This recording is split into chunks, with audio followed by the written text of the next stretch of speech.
Mutual Board of Directors, and it's a nonprofit mutual benefit corporation. It's Tuesday, April 12th, it's 9:30, and we have a quorum.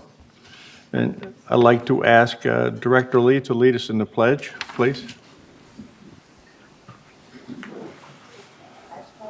Allegiance to the flag of the United States of America and to the republic for which it stands, one nation, under God, indivisible, with liberty and justice for all. Thank you. I don't recognize anybody from the media, but I guess we're on TV. I see we're lit up there. So, looking at the agenda, we have a full agenda today. Are there any problems with the agenda? Do we have a movement to approve the agenda as written? Director Blackwell has moved it, and it's been seconded. I have a suggestion for agenda. Excuse me? I want to suggest that please move the in consent calendar A for ratifying the finance meeting, move to the unfinished business.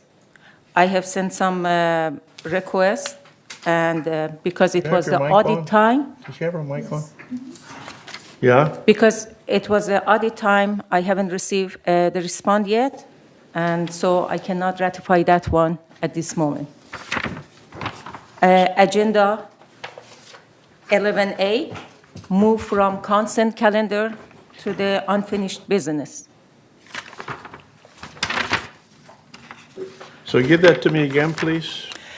Agenda 11A, 8? A Yeah. as apple. Yeah? Please move that one from consent calendar to the unfinished business because I cannot ratify that one at this moment. What, 5A? No, she wants a, on the 12. consent calendar, 11A, wants to move it to 11A. unfinished business. Yes. Okay, Director Ascari has made a movement to, and since the amendment hasn't been approved, we can do it by, since the agenda has not been approved yet by the body, we can vote in the majority to move that to unfinished business. Any problems with that? Okay, the agenda is approved as altered, and that means 11A will be moved to unfinished business, and we'll call that staff 12D. Okay? All right, let's move. All right. We'll move to the approval of the minutes for March 24th, the agenda prep meeting. Are there any errors, omissions? I don't see any hands raised, so those minutes stand approved by consent. Move on to 5B, March 8th, regular open session. Any errors or omissions to those minutes?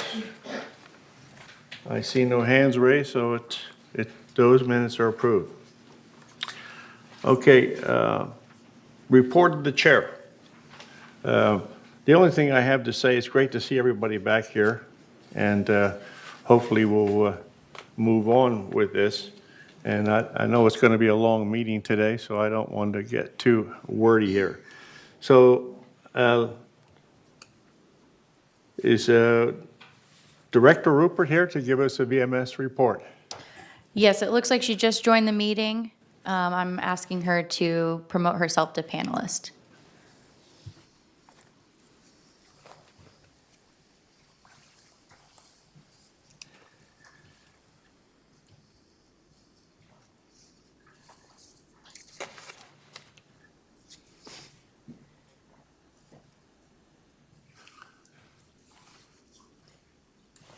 Cynthia, you're muted.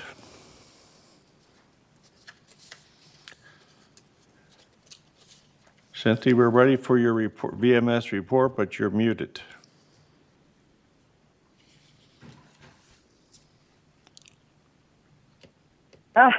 Good morning.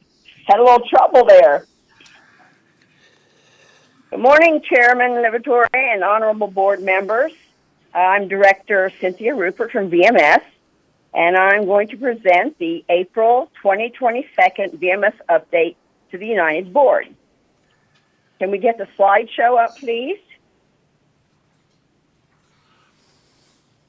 Do we have a slideshow?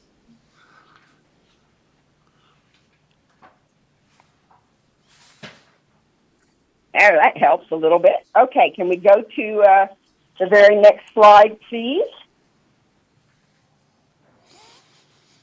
Village Management Services is committed to excellence and dedicated to service.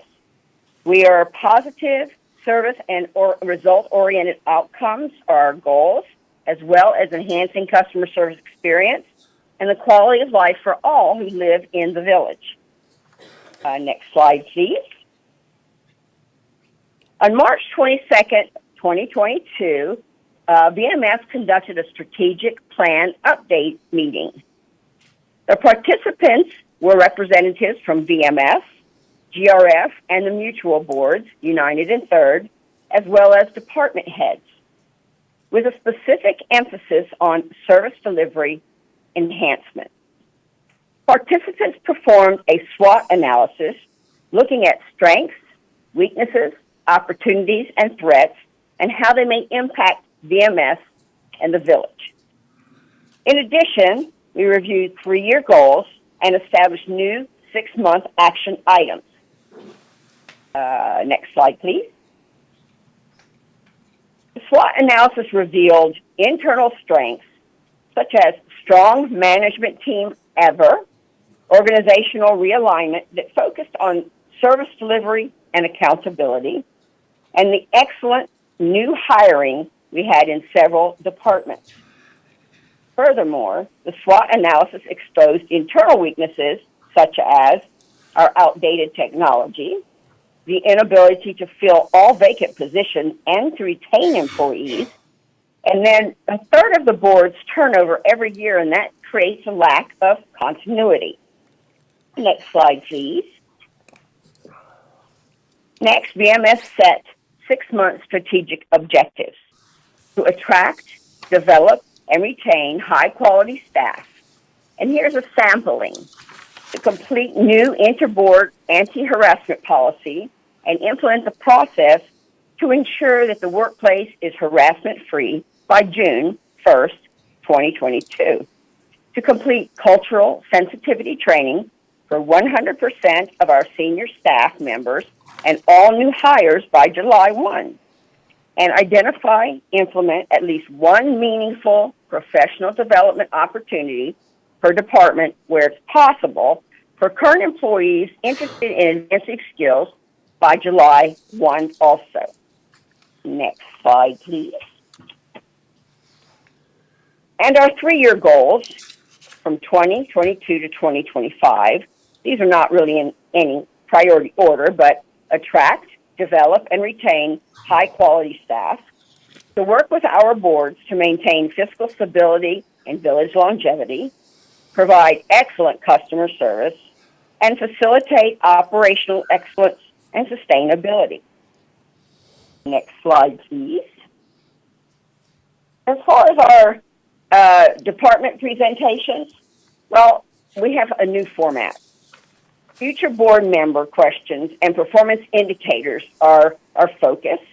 For example, questions could be how rodent issues are handled in the community, or when weekend emergencies with property damage occur, how does landscaping coordinate with security as well as MNC for a timely follow-up? And what is the benefit of a new irrigation system versus adjusting run times on our existing systems? The presentations occur in open session the first Wednesday of each month. Okay, next slide, please. Okay, let's turn now to one of the key issues that we hear all the time about ground maintenance, landscaping. If you look at this chart, it's going to show from 2018 to 2021 the changes that we had in various areas. For example, lawn repair and leaves stayed somewhat the same over the 4-year period. And then we look at mulch. We had a growth. More people wanted mulch this year than they have in the past.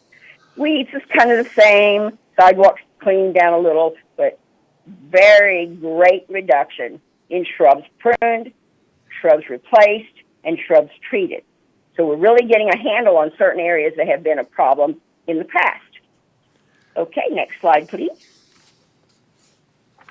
We developed a coin service because several residents have requested that we continue this service. We have coin distribution that provides residents with laundry quarters, which began March 14th. $10 rolls are available for purchase in the community center recreation office from 8 to 5, Monday through Friday. One $10 roll is a limit per resident, and you must pay with the exact currency, either two $5 bills or one $10 bill. There will not be any change provided. Next slide, please. In addition, we have a new bulk item program, weekly disposal, no third Saturday collection, no resident for resident services. The 5 collection areas with designated weekday collection. You need to place your items by a shared trash enclosure on the curb where personal trash and recycling parts are collected before 8 on the area collection day. We prohibit car parts, construction, demolition, hazardous waste, items that are not safely loaded or unloaded into a vehicle by 2 different people. And CR&R, the phone number, 949-625-6735, or Laguna Woods Recycles at crrmail.com. For more information, please feel free. Next slide, please. As far as VMS is concerned, our future is bright. Right? Let's try that. Our future is bright. We looking forward, analyzing the future needs of the village, and proactively initiating processes and procedures, as well as programs, to meet these needs. Last slide. If you have any questions or need any further information, please feel free to contact maintenance, construction, or landscaping. Requests not department specific can go to info@Laguna Woods Village, and or your board member representatives, and we thank you very much for this presentation. Thank you, Director That Rupert. concludes. Thank you. Are there any questions? Director Casey has a question. Cynthia, they put in new garbage cans, and I'm sure you probably have heard or seen. They're huge. I'm so sorry. I can't hear you. Could you speak up? Oh, I always forget. I'm sorry, Cynthia. They recently, just a couple of days ago, put in new garbage cans that are huge. I mean, they're so big. And I'm tall. They're hard to lift. I have 2 bad shoulders, and I took a picture of my neighbor who's tiny, and trying to lift that can. Why would they install such huge cans? And that's all I have. If I could, President Liberatore. Yes, Cynthia, I was going to ask Robert Carroll to address that very quickly. He's in the audience, and he's our General Services Director. thank you. Yes, good morning. Good morning. Yes, we realize the bins they're 6 inches taller than the former waste management bins. When CR&R implemented the contract, those were the low profile bins are not available. Those were manufactured by Waste Management. They have smaller casters, and the employees were having problems moving them. So they ordered what is available on the market, which is 6 inches taller. We realize it's been a problem for some residents, so what CR&R has agreed to do, they're manufacturing their own bins. They're manufacturing low-profile bins. We have about 600 of the taller bins throughout the community, and we received 15 requests to swap them out, which CR&R has agreed to do. So they're manufacturing the lower-profile bins, and they're able to get them out to the cul-de-sacs within a week. So they do have a solution. It's not a perfect solution, but they are manufacturing the bins, low-profile bins, to accommodate this need. Thank you. Welcome. May I ask a question? Sure. Chair? Yes, Gazar, you got the Thank you. floor. Is it possible that we have those bins that open from the side?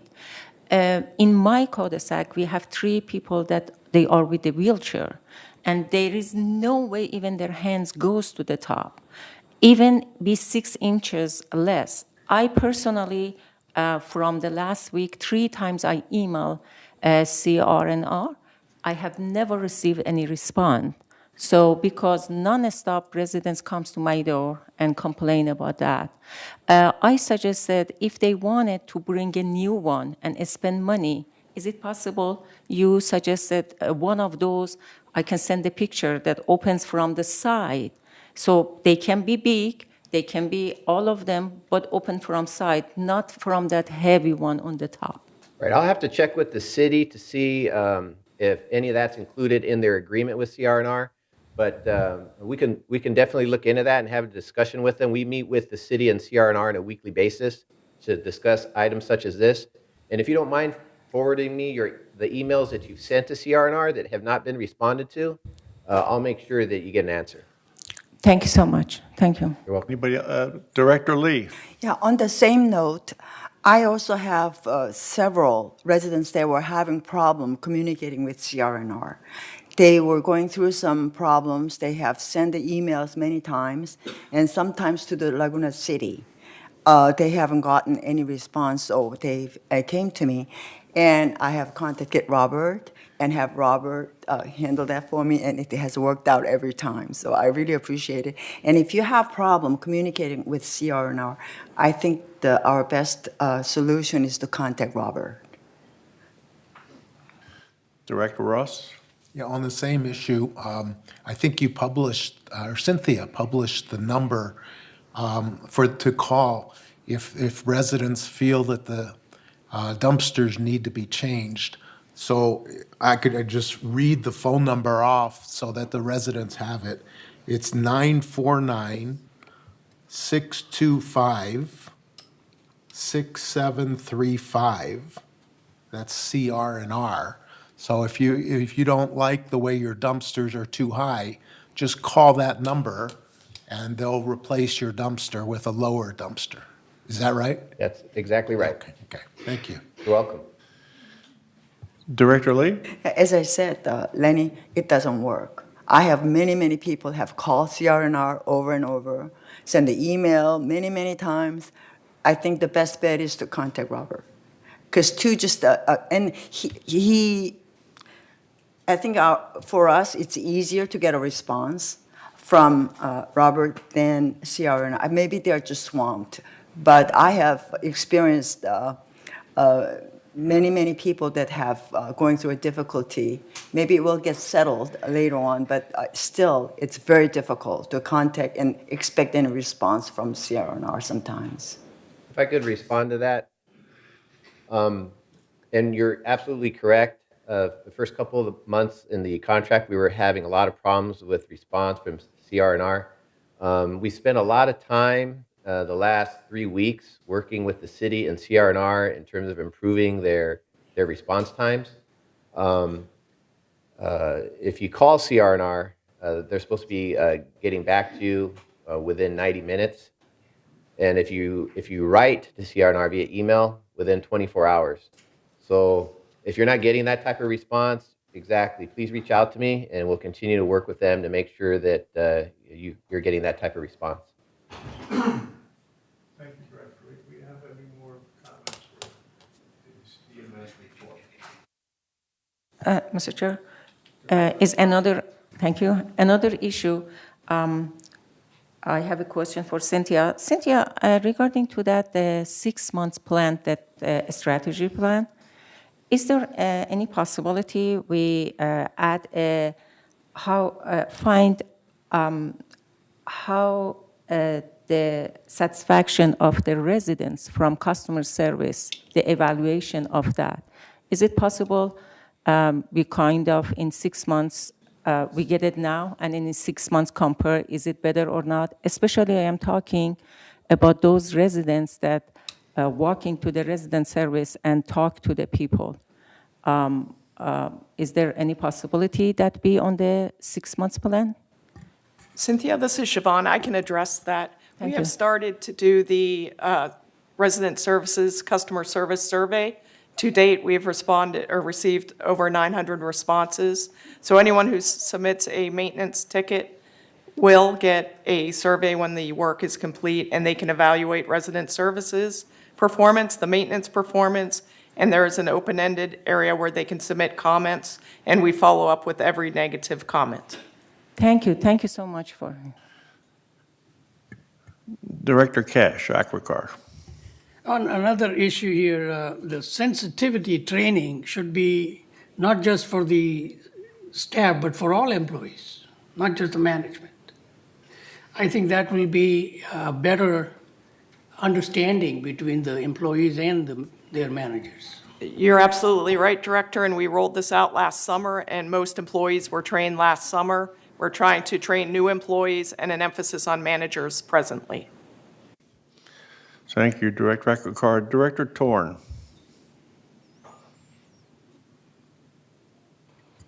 Thank you, Chair. According to the VMS management agreement, in there, the customer resident services, there's a statement that state that the VMS should supply us the customer service work request, all the information, all the requests they received, and give us the information and how much it cost, what kind of service required, so we can do some and let us know what kind of major issues we have. I haven't received anything like that. Is there any difficulty producing that kind of report, or is that going to be shared with us sometime soon? Cynthia, you've got a response to Director Torn? Siobhan, do you want to address that? Sure, I can do that. I will take a look at the agreement and see what we need to be providing. We do provide monthly updates on key service issues at our monthly operations meeting with the president of the board. I think I have the report here. It's I'm not here to debate this. I said I would review it and get back to you. No, you should know that. Thank you, Article Director 4, Torn. specific duties, Section C. Director Torn. I don't understand why. Director they Torn, don't you're know out the, of order. Management agreement. It's stated in there. An agreement right now. We just was the Cynthia report from the VMS. Moving on. All right, item Are there number any 8 other is questions? open. More questions? Any more? I don't see any hands raised. Any more questions for Cynthia Rupert for our VMS report? No, let's move on to item number 8. Item is an open forum, 3 minutes per speaker. At this time, members only may address the Board of Directors and reserve the right to limit the time. And you must speak, this part, you speak on something that's not already on the agenda. So, Michaela, do we have anybody? Yes, we have Macintosh Manor 68C.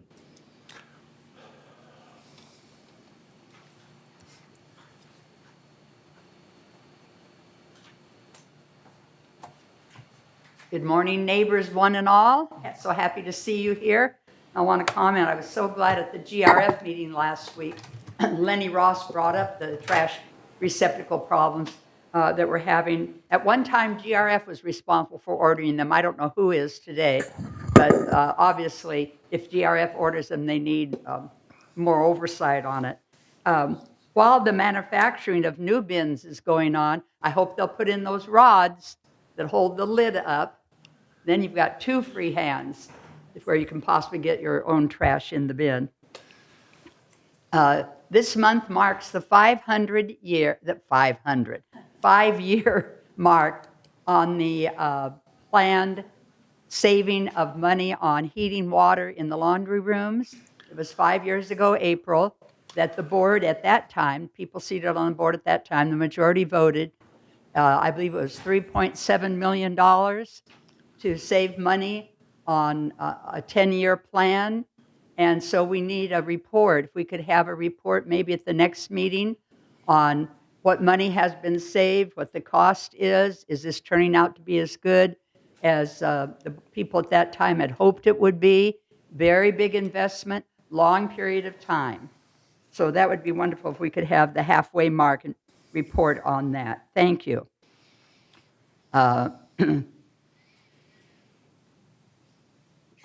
wish more people that tell me they're watching this meeting on television would come and see how easy it is to be here. All this plexiglass provides such good protection. If we're still going into a new form of COVID, we all kind of worry about that. All this plexiglass between the board members around the area where I'm standing offers extra protection. This room is well built for protection. It's only when you have an overflow crowd. And then usually they open another room, so you have a choice of going to another room. You don't have to sit with the overflow crowd. So I wish more of our people would come and see how easy it is to attend the meeting, leave whenever you want, no obligation. You don't sign anything when you come in. And it's really pleasant to see everybody here, all these people that work for us for no pay, just out of the love of their heart, trying to do something good for United and keep something good going. I hope we will see more of them. Thank you. Thank you, Maggie. Michaela? We have Chris Collins, Manor 3306Q.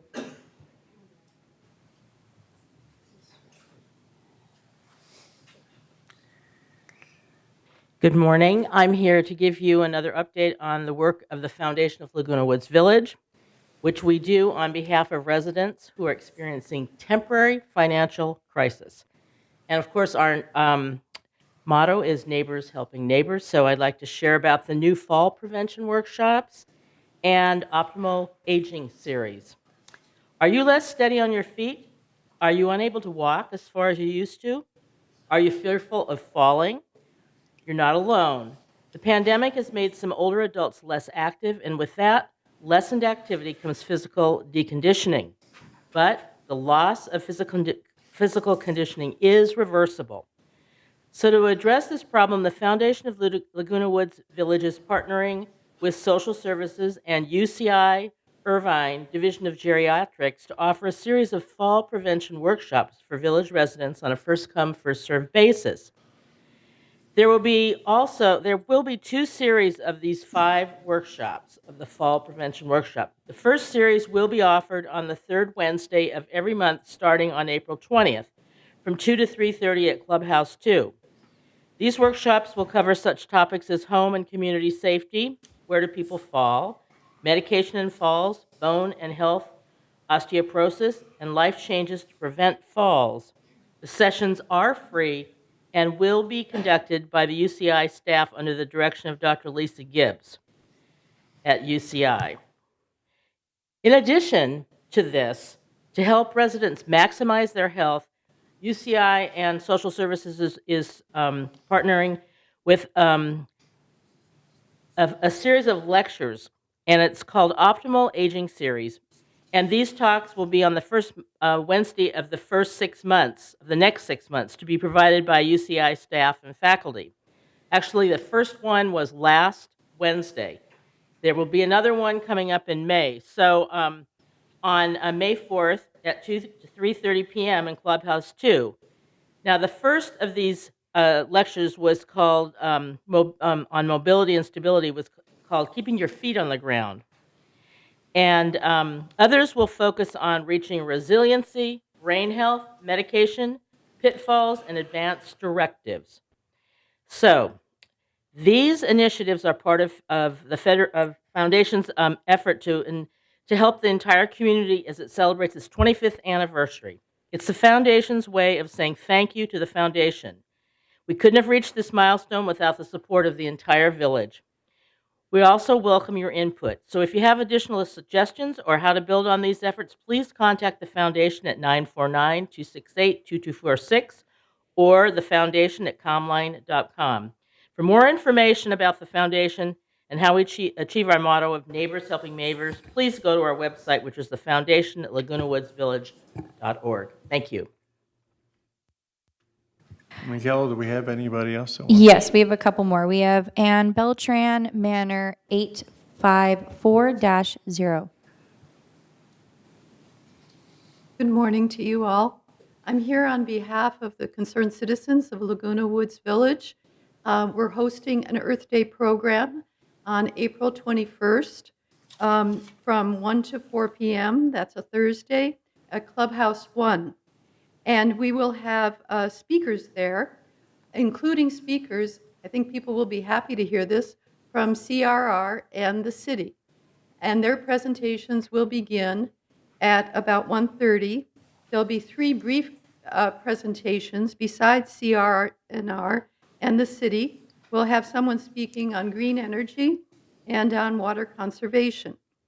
And then there will be tables around Clubhouse 1 on those topics, as well as others, including turf options, solar, and trees.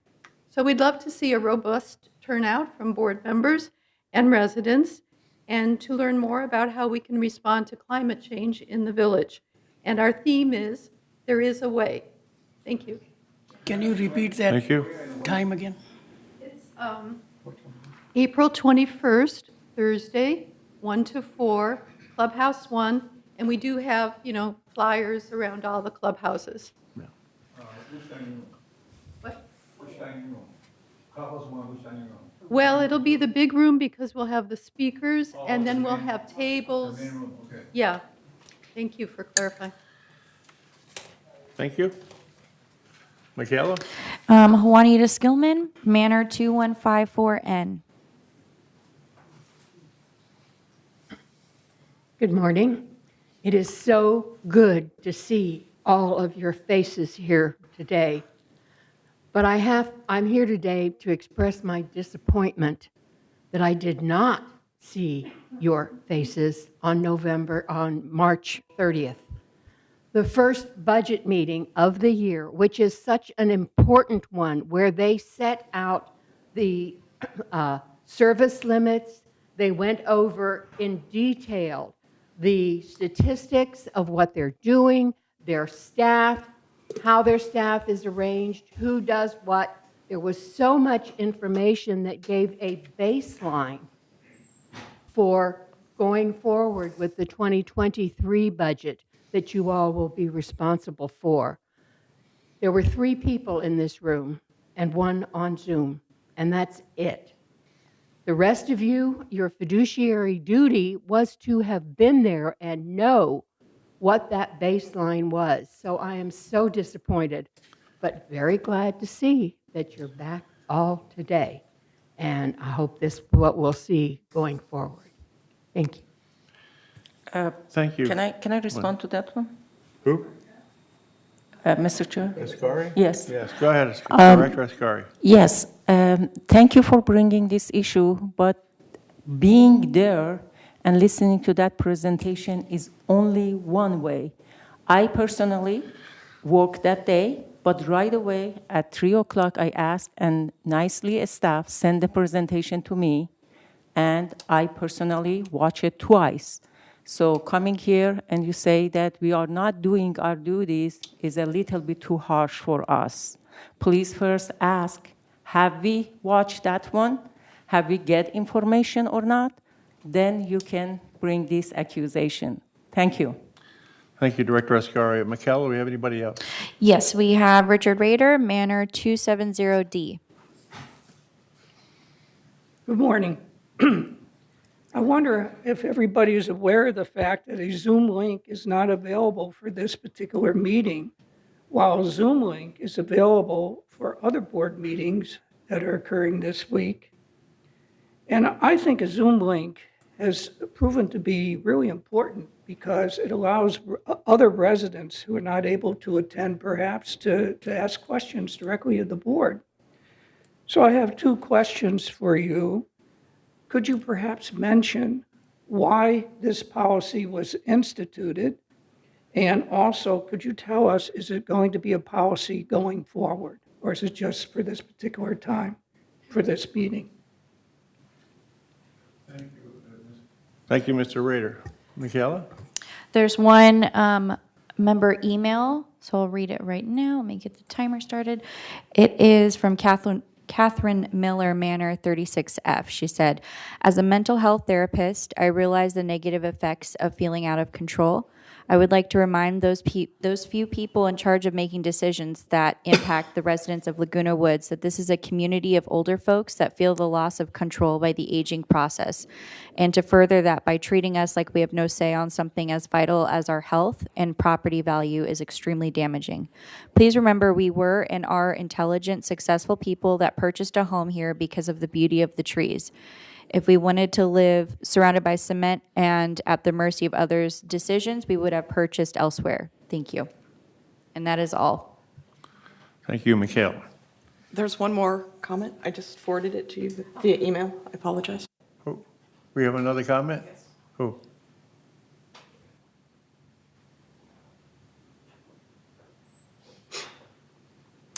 Okay, I do see that. So let's see, it's from Melanie Wood, Manor 242C. They said 2 United Mutual board members, once over 300 very beautiful fully grown Canary Island pine trees are removed. How will you deal with erosion since there will be no root system holding all of the soil in place? How much will it cost to stop the erosion in the mud draining on the walkways during the rainy season? How will maintenance and residents contend with all of the dirt blowing where trees once stood when it's dry, unshaded, and windy? If you plant grass, how much will it cost to plant the grass, water it, mow it, and trim it? Our property values will be reduced because, let's face it, the condos in the United are very outdated and not pleasant to look at from the outside. Removing trees and giving it a barren look will only make the outdated condos become extremely noticeable and far less desirable to potential buyers. Result, lower property values and loss of potential income for sellers. And just as important, since people consider Canary Island pines messy, will you also be looking to cut down all the incredibly beautiful flowering trees too, because people don't like messy blossoms? Exactly where does the tree elimination quest end? Finally, many of us moved into this beautiful spot in Southern California for its unique landscaping, huge trees, numerous varieties, including the awe-inspiring Canary Island pines. We made this move because we wanted trees, not a desert. Please take these issues into serious consideration. A Laguna Woods with fewer and fewer trees lessens condo value to those who live here and lessens appeal to prospective buyers. Thank you, Michaela. Thank you. All right, now we'll move on to, just hold your horses now. Look at number 9. Number 9, response to open forum systems, if you read your agenda. Okay. All right, now you can have the floor, Director Torn. Thank you very much, Chair. In response to Dick Rader's question about virtual meetings, I've got a call from a resident that says they cannot sign in. So I tried to sign in here, and I got authorized authorized user only. Is there any specific reason that we are not open to the general public? Are you asking me? Who are you asking? I'm asking whoever is responsible for this meeting, why is it I'm addressing to you. Okay, by Robert's rule, I have to address the question to you. Yeah, that's correct. Okay, so you direct it to whoever should answer. Well, I have no answer for that. Siobhan, would you want to reply to that? This meeting was advertised as an open meeting, reverting back to our pre-COVID days when we met in person, and it is available on the Granicus system. You're out of order, Dick Rader. Be quiet or leave. And we can consider using the Zoom link in the future, and we will take that into consideration. Thank you. So is it an open meeting, open to everybody, or just open to authorized Director people Torn, only? please, control yourself. Do we have any other directors? Director English. I can feel very strongly for those people that want to save the pine trees. and I totally agree with them. However, I think that all of you who want to save the pine trees would not be opposed to thinning them out where we've got sick ones or something's wrong with them causing a problem. And I think that that's what we need to do, is to thin them out, the ones that have got illness, sickness, whatever, and get rid of those ones. And I'm sure it'll be a whole lot less than 363, although I don't know how many it would be. Thank you. Director Ascari? Thank you, Mr. Chair. First, I want to thank, I don't think she's here. I received this one in my desk, Cheryl Nielsen, 560B, for printing over 100 pages for all of us. This is eight for each of us, both sides, color one, and oppositing for keep the woods in the woods and be against of cutting almost 400 trees. So I want to thank residents that care a lot about this beautiful Laguna Woods. That's for number one. Number two, what Mr. Dick said rather about this meeting be in person. By Davis Sterling Act, we have a right to have a hybrid by Zoom and in person. And I am sure, and I'm hoping, Mr. President, today will make a motion and make a decision about that, respond to what one resident asked here. It is available, this technology for all of us, and we have to take advantage of that. Being in the Zoom, and many residents can see, and right away, if they have questions, they can ask, is bring more benefit for residents and for director. Thank you. Thank you, Director Ascari. Director Nardani, you have some? Director Blackwell? Diane Casey. Do you have anything, though? No, Diane. Director Bastani? Director Casey? Oh, I just want to make a comment about the foundation and how important balance is. So I would say definitely try to take that if you're having any issues, because when I was 50, I lost the ability to stop myself from falling. And it was taking balance classes that got it back. And I was falling all the time. I broke 2 elbows. So it's a good thing. And it's so nice to see Dick Rader in person. Director Cash Ackerkar, do you have anything? No, no comment. Director Ross? Something that one of our residents, Maxine, had said.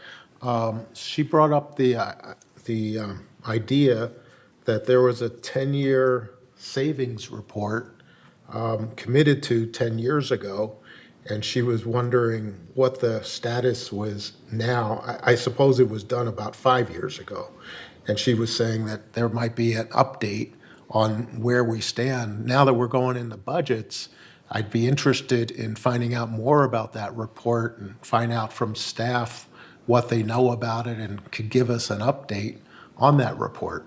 So I'll leave that up to Shaban if she knows anything about that. I've noted that, and we will report back. Okay, thank you. Director Lee?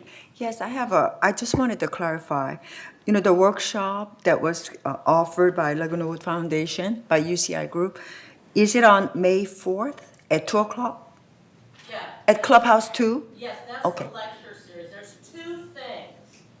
The lecture series is where it's social services is partnering with UCI to do that, and that's got a wide availability. Yes. Because it's in Clubhouse 2. In the big room. Okay. Yeah. The other one is by enrollment. It's a smaller number. It's they work with people individually, in a small group. I think it's only 20, and the enrollment has just got. We have 40 people on the wait list for the next one. So if you're interested, do call social services to get on that waiting list. Okay, thank you. Yeah. All right. Director Torn, you want a second shot? Yes, thanks, Chair.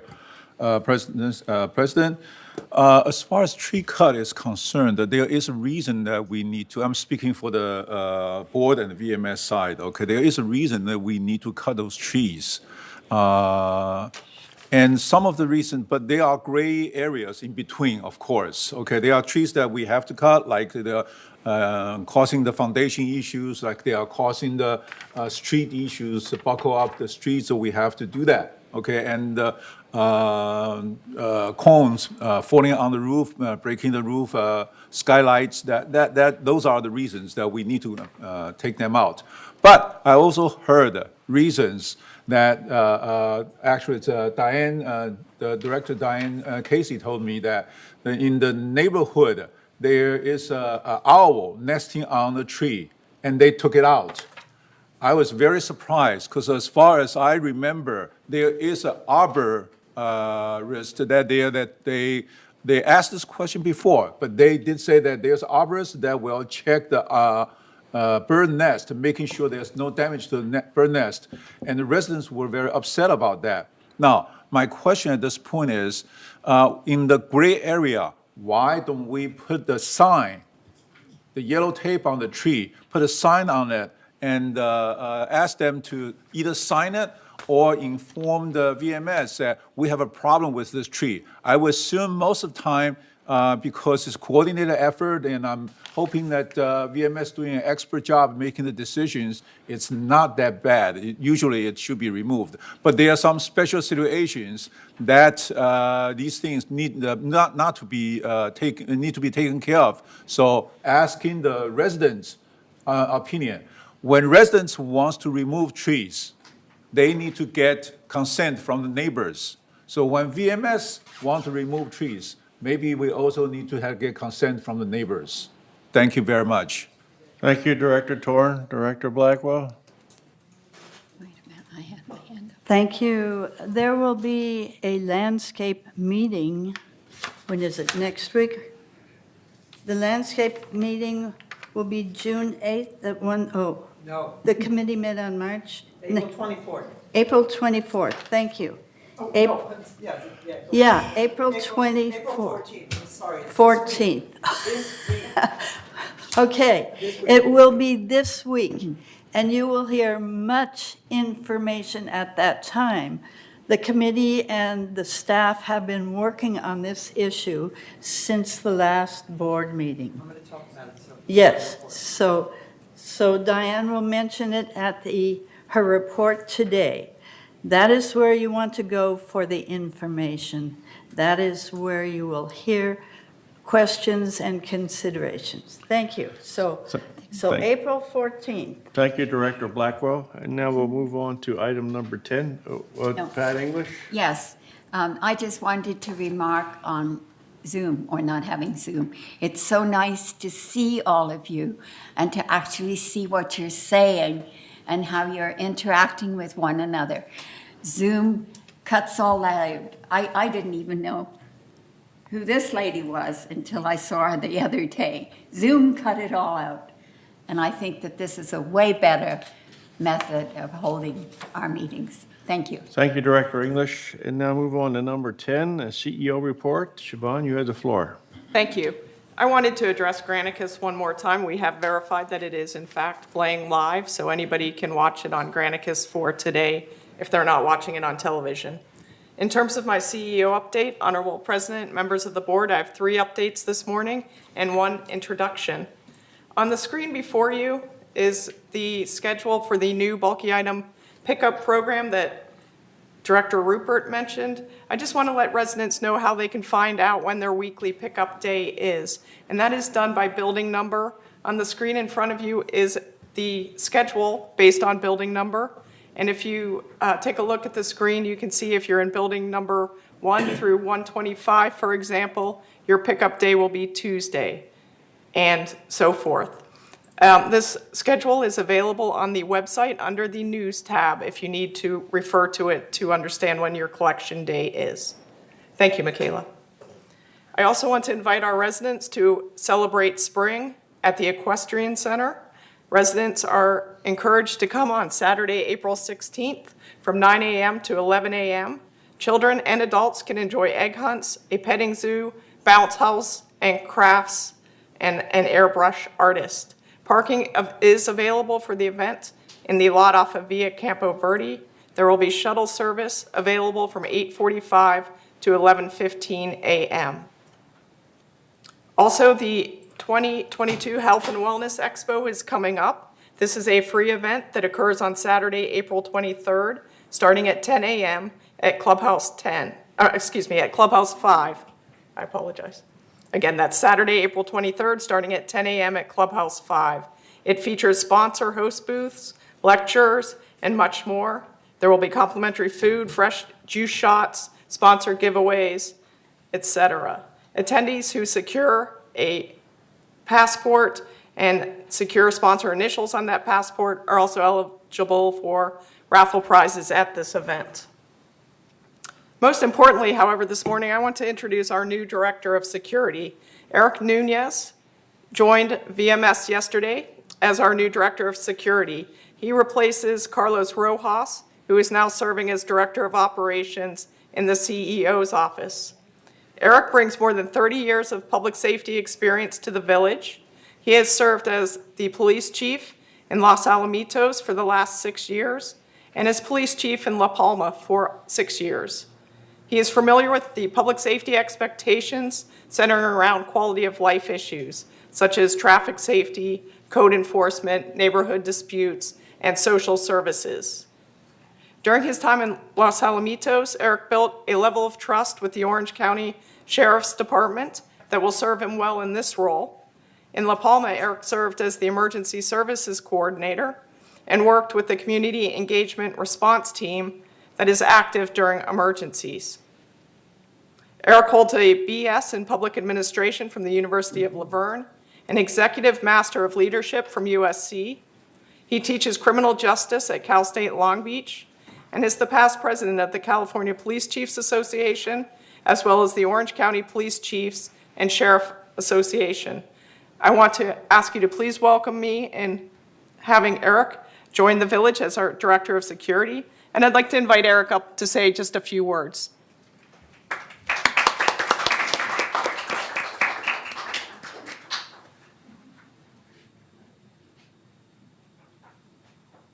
Thank you, Siobhan. Thank you, Chair and members of the board. It's a pleasure to be here today. It sounds like it's the first meeting where you've been face-to-face, and I'm glad I was here to actually experience that. It's nice to meet everybody. And like I said, it's an honor and pleasure to serve as a director. It's okay. I think that my experience with the two cities that I served for prior to coming to the village are really beneficial. They're going to help me because that experience is really based on high level of service, and engaging with the community and understanding and working with the Sheriff's Department as stated.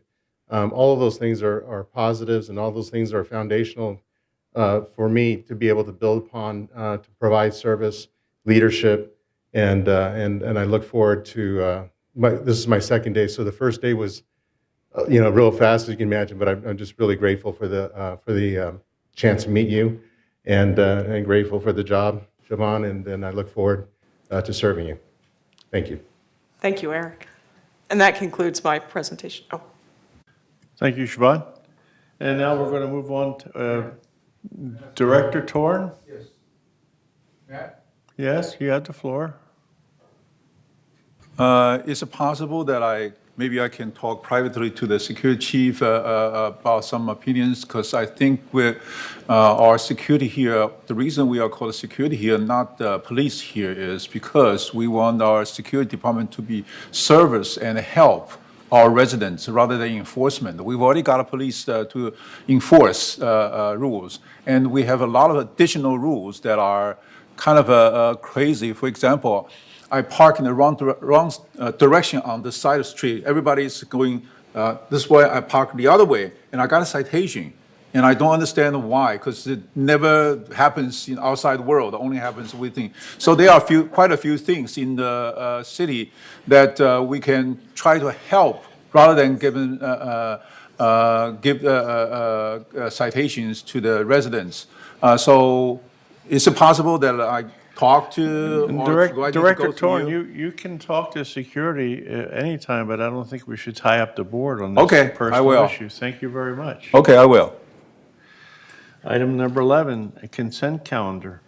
All matters listed under the consent calendar are recommended for action by committees and will be enacted by the board by one motion. In the event that something is not, it can be pulled off as it has been already. So on the consent calendar now, we have moved item A down to 12D. So now the rest of the consent calendar is item B, recommendation for the Landscape Committee, recommendation to deny a tree removal request, approve. And again, this has already been discussed. So do we have any objections to that? Or is that up for approval? Director Casey. Well, it just was denied. The tree removal was. Right, well, this is the consent calendar. We can approve it. Yeah. Director Blackwell? I move that we approve the 3 items remaining on the consent calendar. Director Blackwell has made a motion to approve B, C, and D on the consent calendar. Is there a second? Yes, I'll second. Director English has made a second. All in favor, signify by raising your hand, I guess. May I ask a question, quick question? Where does Laguna Hills Memorial Day have marathon supposed to come, which committee recommended that, or is it directed to the board? We have a motion on the floor to approve these. You want to take that off the consent calendar? Make the recommendation, I have no clue. Usually there's a landscape committee. There's a GRF, went through the,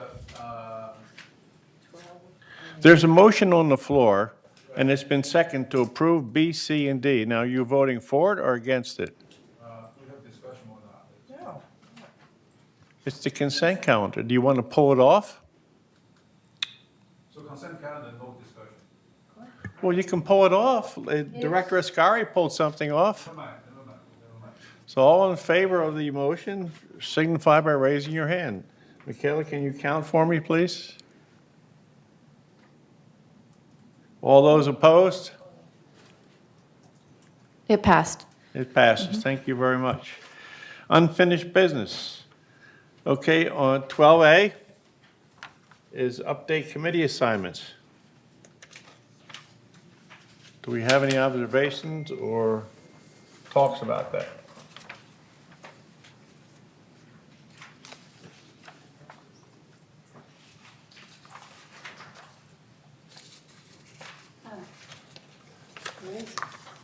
Director Blackwell? Yes, I just wanted to ask, Reza, do you want to remain on the Security and Access Committee? You haven't been to any meetings. Yeah. Do you want to remain on this committee, Security and Committee Access? Okay. So I move to amend this to remove Reza Bastani from the Security and Community Access. Is that on United?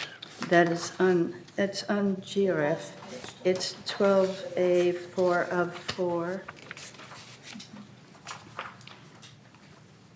And I'd be willing to sit on that committee because I have. This is GRF Security Committee? Yes. I'd be willing to sit on that since I have done it before, if that's all right. So, board, what do you want to do with this? Start with Director English. Director Bastani says he'd like to be removed from security, and Director Black will volunteer to take his place. Director English? I'm sorry, I've lost track. I don't understand where I fit into this It's on the picture. GRF. On the pink sheet. Oh, on the, and So what are we proposing? GRF Security and Community Access, Director Bastani asked to be removed from that committee assignment, Okay, that's fine with me. and Director Blackwell would like to take his place. Thank you. Director Ascari? Director Blackwell, you're okay with it? You volunteered. Director Bastani, you're in agreement with that? I am. So that you step off the committee and I'll go.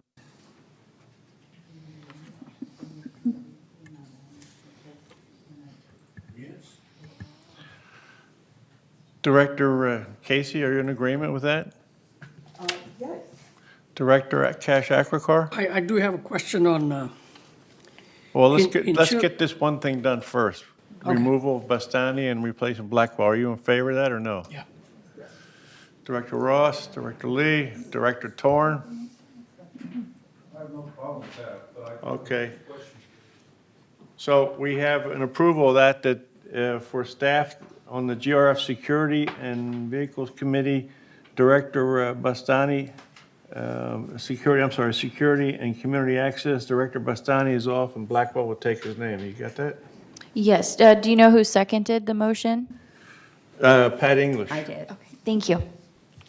All right, are there any other omissions or deletions on this committee assignment? Director Casey. Well, I just had a question.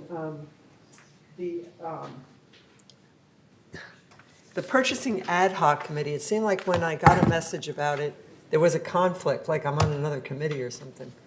And at first I thought that ad hoc committee was not going to happen, so I don't know what day it was. I was just trying to find out the email I got so I could look at my calendar, but. That's the GRF committee. Director Blackwell? If I remember correctly, that was an ad hoc committee, and they did not have staff available for that committee. So they are temporarily or disbanding that committee, is that right? Actually, it had a meeting last Wednesday. I Yeah. believe Steve can address this for us, please. Okay, good, because I wanted to go, but I couldn't. Correct. We had a meeting last week, so to discuss the purchasing policy. So we'll make certain that staff includes you and checks all available calendars before we schedule it. Okay, perfect. Thank you. All right, thank you. So the ad hoc committee remains. Okay, are there any other observations? Siobhan?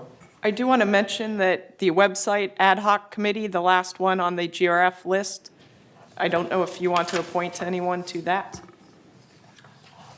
All right, could you give us a little brief update on that so the directors know what they're getting into? I'm sorry, it's coming out of the Media and Communications Committee. This is the group that is working on the website development for the new website design. Okay, so it's basically going to be working on a new website design, is that correct? That is correct. All right, so we're looking for Director Casey. I would like to be in that one, if it is possible. Excuse me? I would like to be in that one, if it is Okay. possible. Director Ascari? Thank you. I just had another question, and not on that one, although that sounds like a very interesting committee, but. Or any more about Director Cash Akwakar? yeah, I would like to be on Insurance Ad Hoc Committee also. Okay, let me deal with this other one first, all right? The website ad hoc committee, developing the new website for. So we have Director Ascari has volunteered. Okay, I think we should have more than one representation, so I'll put myself down there too. So Director Ascari and Director Liberatore will be on that ad hoc committee. Do you have that, Michaela? Okay. Director Cash Akwakar. Yeah, I would like to put my name on Insurance Ad Hoc Committee also. Is that the GRF one? Yeah. Yes. It's just above the last one. Hmm? It's right here. Turn over. No, here. Right here. Well, Cash, I'd be glad to have your company. Thank you. I'm the only one on it. Okay. Michaela, so Director Akwakar is going to put himself on the Insurance Ad Hoc Committee along with me. And Cash, you and I should talk later about this, all right? Sure. Director Casey. Yeah, I thought I was on that committee, but it doesn't matter. I mean, if it's good for cash. But we're going to need to have an ad hoc committee for our landscape, and I know it's coming up this week, but is it something we should discuss now for the tree project? No, I think I'd like to have that come from the Landscape Committee. Okay. You know, and then if it's approved at the Landscape Committee, then we can bring it up here and have it, the full board look at it. Okay. Okay? Mhm. All right, we have, Hmm? If you have a letter, I can be the purchase ad hoc committee and you delete your name on that. If you want, if you'd like to be on it? the purchase one. Yeah, let me see here. The purchase ad hoc, if you have a lot on your plate. Okay. Oh, that's it there. All right, Director Nardani is going to take my place on the GRF Purchasing Ad Hoc Committee, okay? And just make sure these ad hoc committees, an ad hoc committee has a specific charge. And when they accomplish that charge, it's over, you know? So I just want to hope people understand that. Director English. I just think that ad hoc committees are not necessary. Adding staff and expense every time we add them. Certainly a purchasing ad hoc committee, in my opinion, is not something that is needed because it's been going on for month after month, year after year.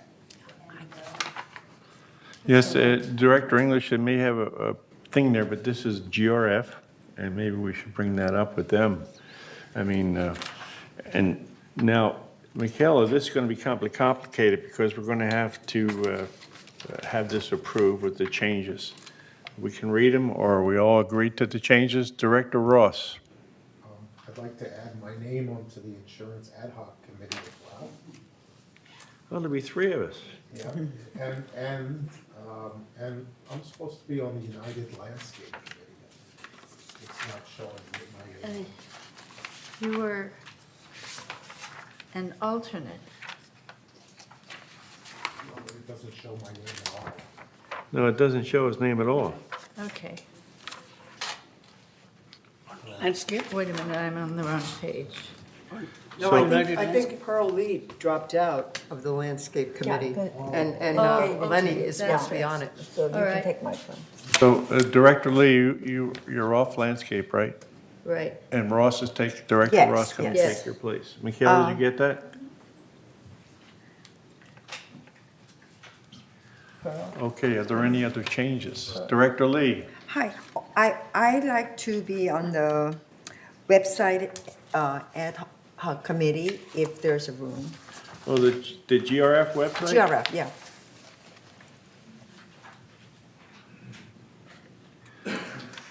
So, Michaela, on the GRF website committee, we're going to have Director Ascari and Director Lee. And I have, And Director Ross, you want her on it too? No, that's you. Oh, he's on the, It's you you. see, so it's Director Lee, Director Ascari, And you Yeah. put yourself on. and myself. Okay, Michaela? and Director Lee? yes, another question.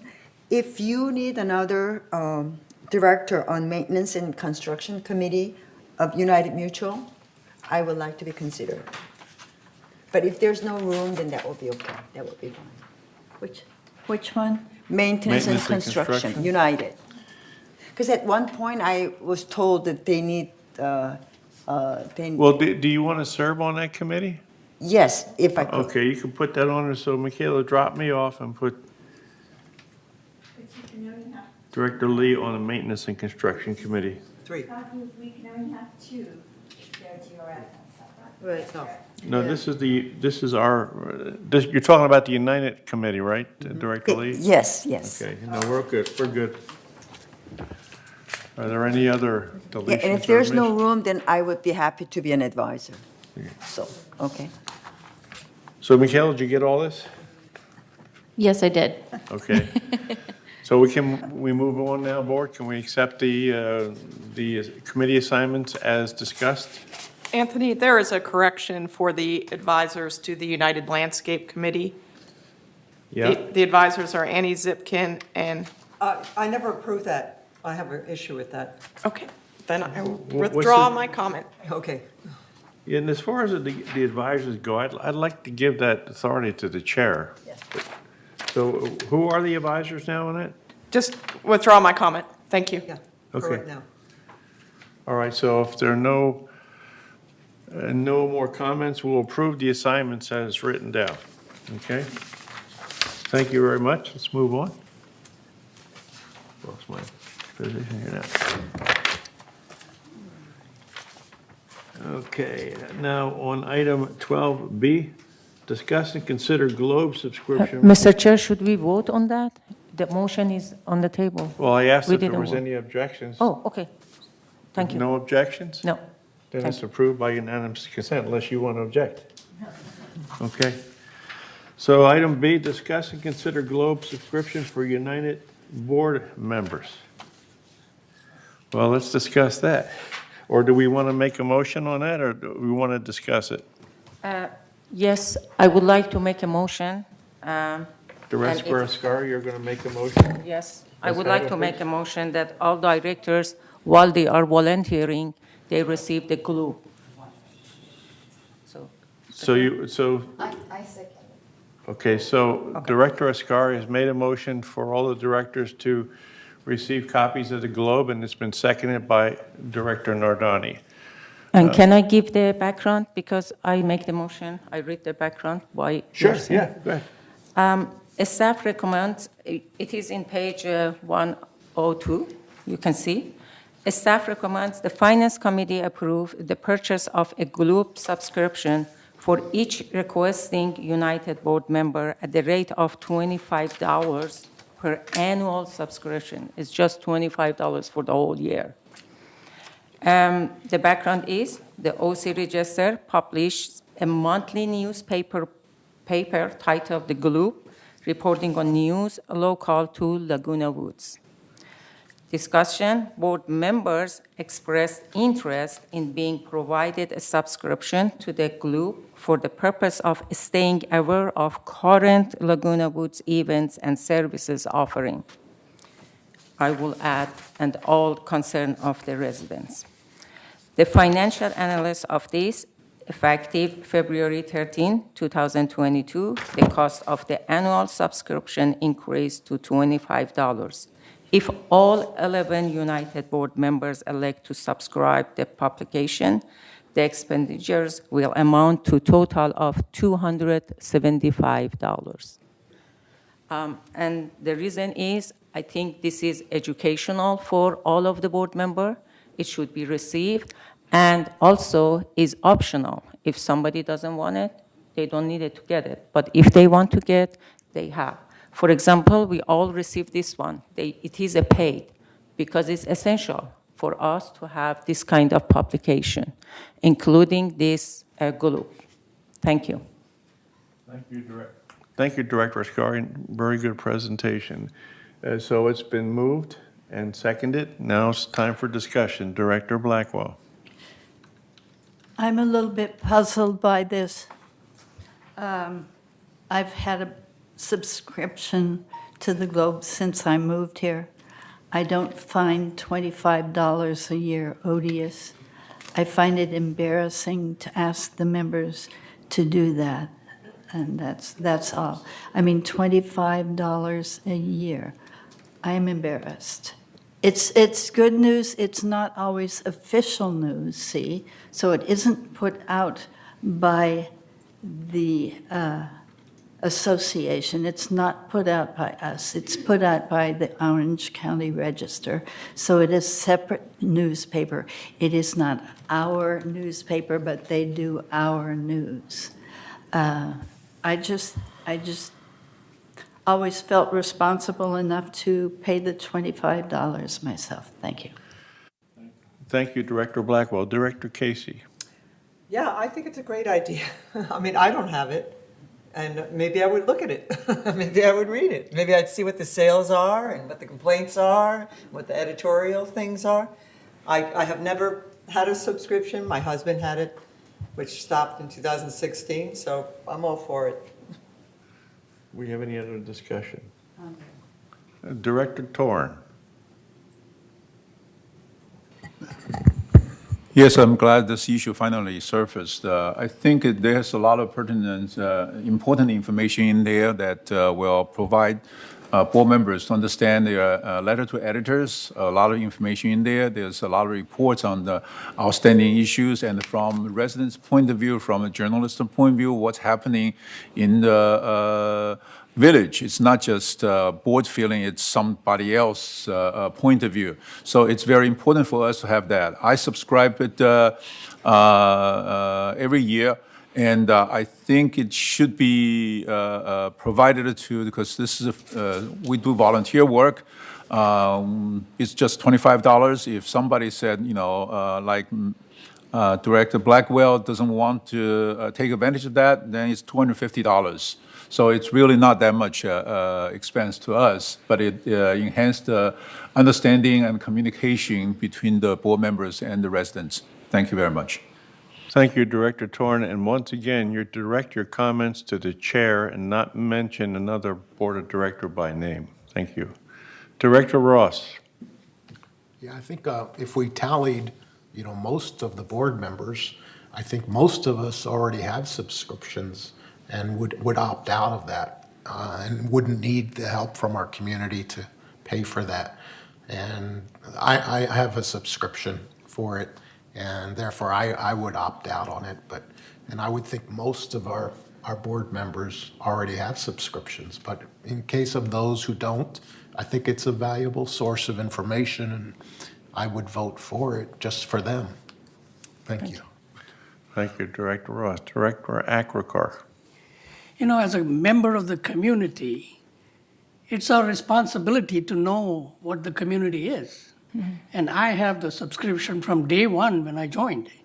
I don't understand why we should transfer that cost to the general public. Everyone is expected, and I don't think this should be made a burden. Even though it's $25 times 11, that's a lot of money. And if you're trying to save, even $1 is worth $1 to save. So I would suggest that every individual should subscribe to it, especially if you're on the board. It's a moot point to make the whole community pay for your copy. This is not fair. Thank you, Director. I have my subscription. Director Akrakar. Director Lee. Well, I feel that it's, we shouldn't just dwell on this issue. I think whoever has the subscription should continue to have it. For those who doesn't have it, maybe we should offer. It's a nice gesture for our directors. So I think it's very simple. So we just find out who has existing subscription, then let them continue to have their own. And for those who doesn't have it, we offer. So all of us, the main thing is that we all need to be informed. And we want to have this available to all of us. It's not, $25 or, I don't think it's a matter of the figures, but we should make it available to everybody. So we should all be informed. Thank you. And, we should just, is that qualify as a motion? Well, it's been motioned and seconded by Director Nardani. Yeah, but for those who already has it, we should not. They have a choice. It is a choice. Yeah, you give can them a have choice, it or yeah. not. A motion is there, and if there is no discussion, we can go to vote. Okay, so Director Bastani. I think we've talked enough about this. It's only $300. We shouldn't waste more time on it. Let's vote Yes, and let's finish. move. Okay, so are we ready for the vote on this motion? Director McCallum. There are a couple of speakers that would like to speak on this agenda item. Would you like them to speak now? Okay, directors? Okay, let them speak. Who? Okay, so the first one is Susan Manor 509B. Excuse me, I'm on the other one. I'm on the next one. Oh, okay, thank you.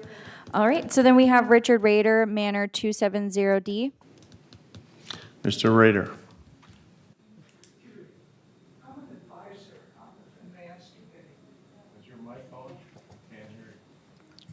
Is the mic on? Okay, sorry. I'm an advisor on the Finance Committee.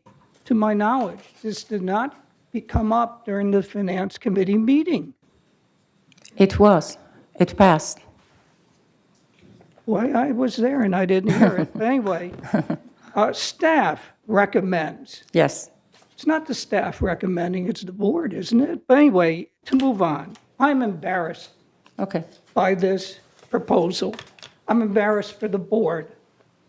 Because if you went out with the community today, I wonder what they would say. I think I know what they would say. I am totally embarrassed by this. First of all, I believe, and maybe somebody who's more computer literate would know, I believe that you could get the Globe for free through the internet. That's number one. I think you can through the Orange, well, as I said, that needs to be investigated. It's not true. If somebody, well, what are you going to get from the Globe? The only thing I could think of as a board member is that you would want to look at the editorials, because that's where people are giving you information, supposedly from the community. I don't think we should be paying for anything else like entertainment things and what's going on in the clubs. That's not what you should be interested in. So it's the editorials. I'm going to make two offers to you for free. One, I will make my copy available immediately after I read it to anybody that doesn't want to wish to pay $25. My second offer is, if you want to, I will copy the editorial comments and I will email them to you. I'm not being facetious. I'm being serious. I'm embarrassed for the community and for this board to have brought this forward. Please do not pass it. Thank you, Mr. Rader. We also Gail? have Elsie Addington, Manor 212Q.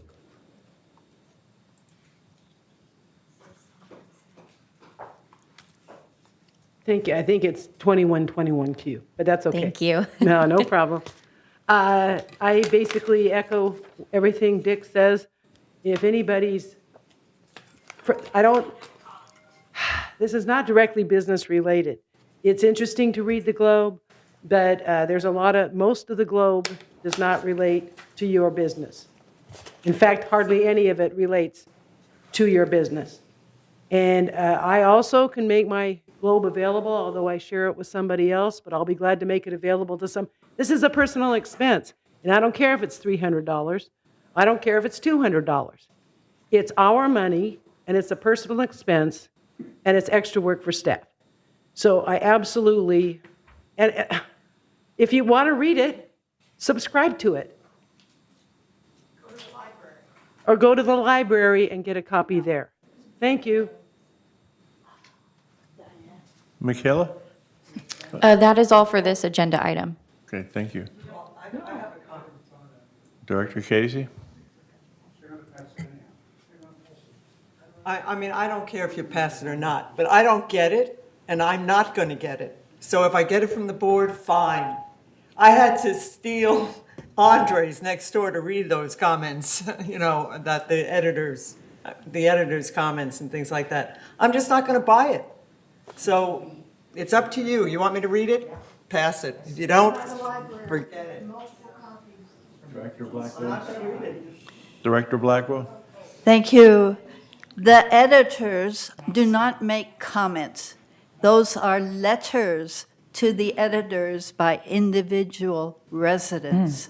So they carry no weight.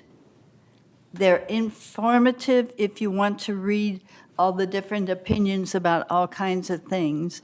And some of them are excellent and some of them are like the clouds floating by. It doesn't matter. They carry no weight.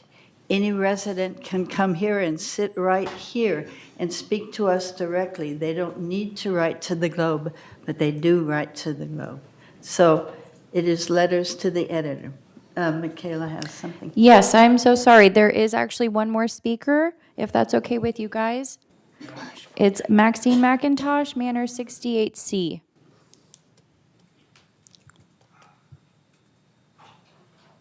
put the wrong letter on that. I think by now I know better. You know, I've always been a strong advocate of people reading the Globe.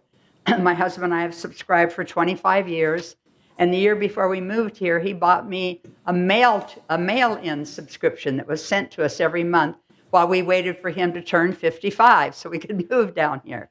So I'm a strong advocate. The Globe is the only paper now that gives us a TV guide for our own village television. When we moved here, the Register put out a separate TV guide in the 90s. And every week you got a fresh TV guide just for the village. That was wonderful, but it didn't last. So I understand the strength and the information that can come. But I would not want to see you make this move. Time and again through the years, the board has been offered, why don't you do this? You know, everybody volunteers and pay for it. Don't make them pay for it. How about buying them paper for their computers when we finally all got computerized?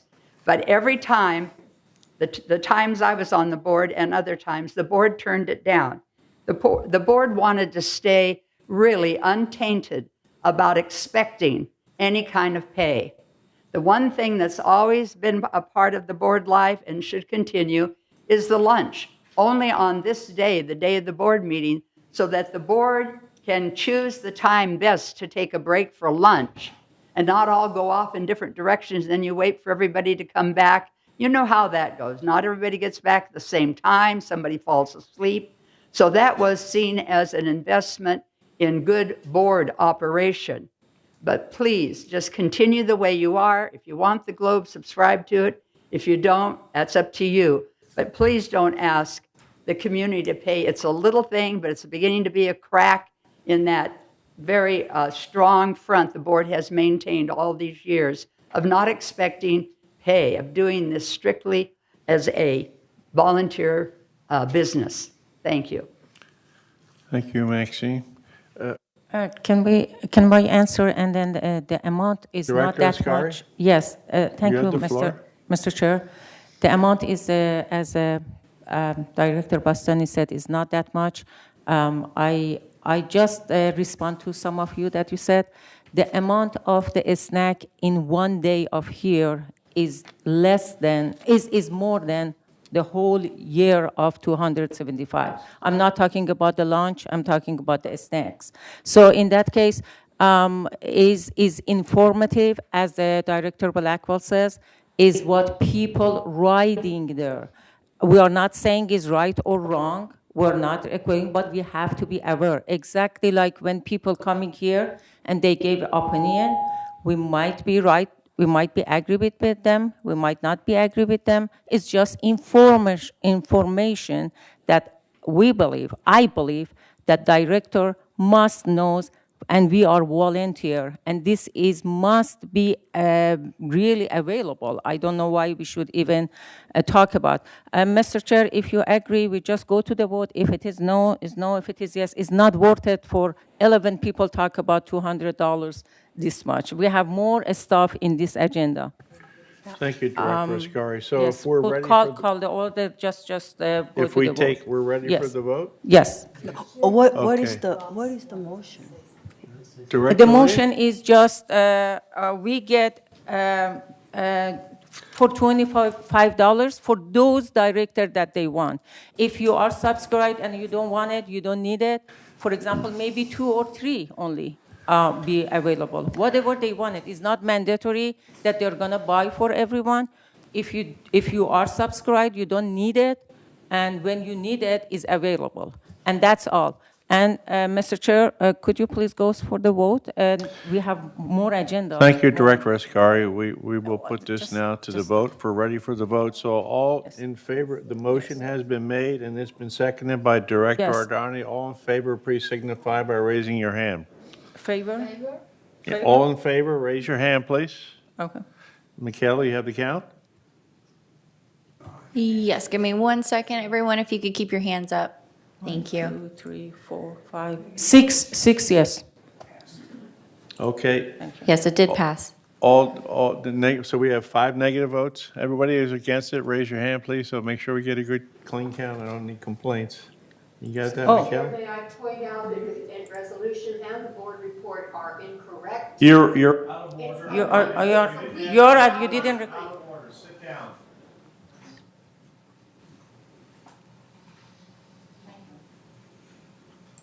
Okay, passed. Item number 12C.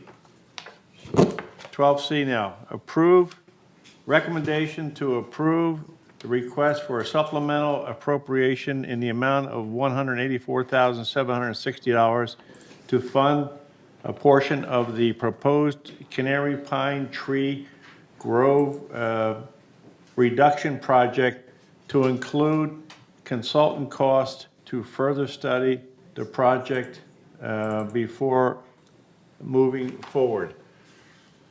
Diane, do you want to talk to us about that? Yes, I would like to.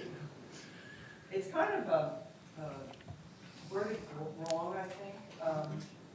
This money, I mean, 50,000 was excess money that was left, and Could you come closer, please? the wording on this, that 184,000 is going to fund the portion of the tree project, that's not correct. This money is just being moved over to the trees, and that this way they'll be able to hire a company to study what is going to happen with the Canary Island pine trees. But the money is just in the trees, you know, for, it could be used for maintenance or whatever later, but he wanted to be able to hire somebody to do this environmental study, and so part of that money would be used for that, but it's money that's already in the budget. It's not new money.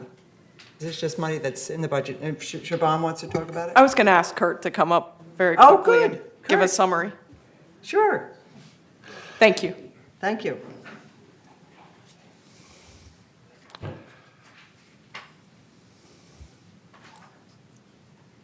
Good morning, everyone. Nice to see you all back.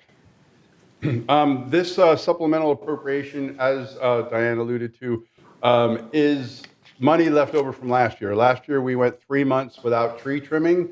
So this is money that was budgeted last year and was not expended. So the plan is to move it forward. Part of this money will be used last week to give everybody a little update on the tree project. Is the committee put the contract award on hold and directed staff to hire an outside arborist to do a review of the proposed tree removals.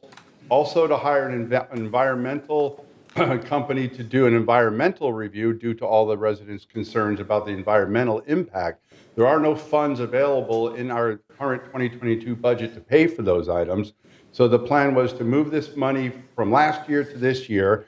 Should the project go forward, these funds would be used for that. If the project does not go forward, the balance of these funds would be used to make up for the tree trimming we did not do last year. So it's just moving money from last year's budget to this budget that did not get spent. So, Kurt, are you happy the way this is worded? I believe it represents what the original intent was. If the project goes forward, these funds would be used for that. If the project does not go forward, the funds would be used for tree maintenance. Okay. Could we change Director that Blackwell? motion? Could we change that motion to word, to say that? It does say that. If you go to page 7 of 8 of 12C, it's pink. The things are out of order, so go to the pink page, item 12C, 7 of 8.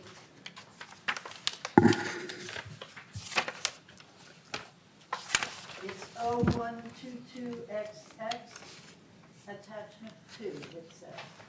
And it says, funds for the tree maintenance, directed staff to solicit the professional services of a third-party arborist.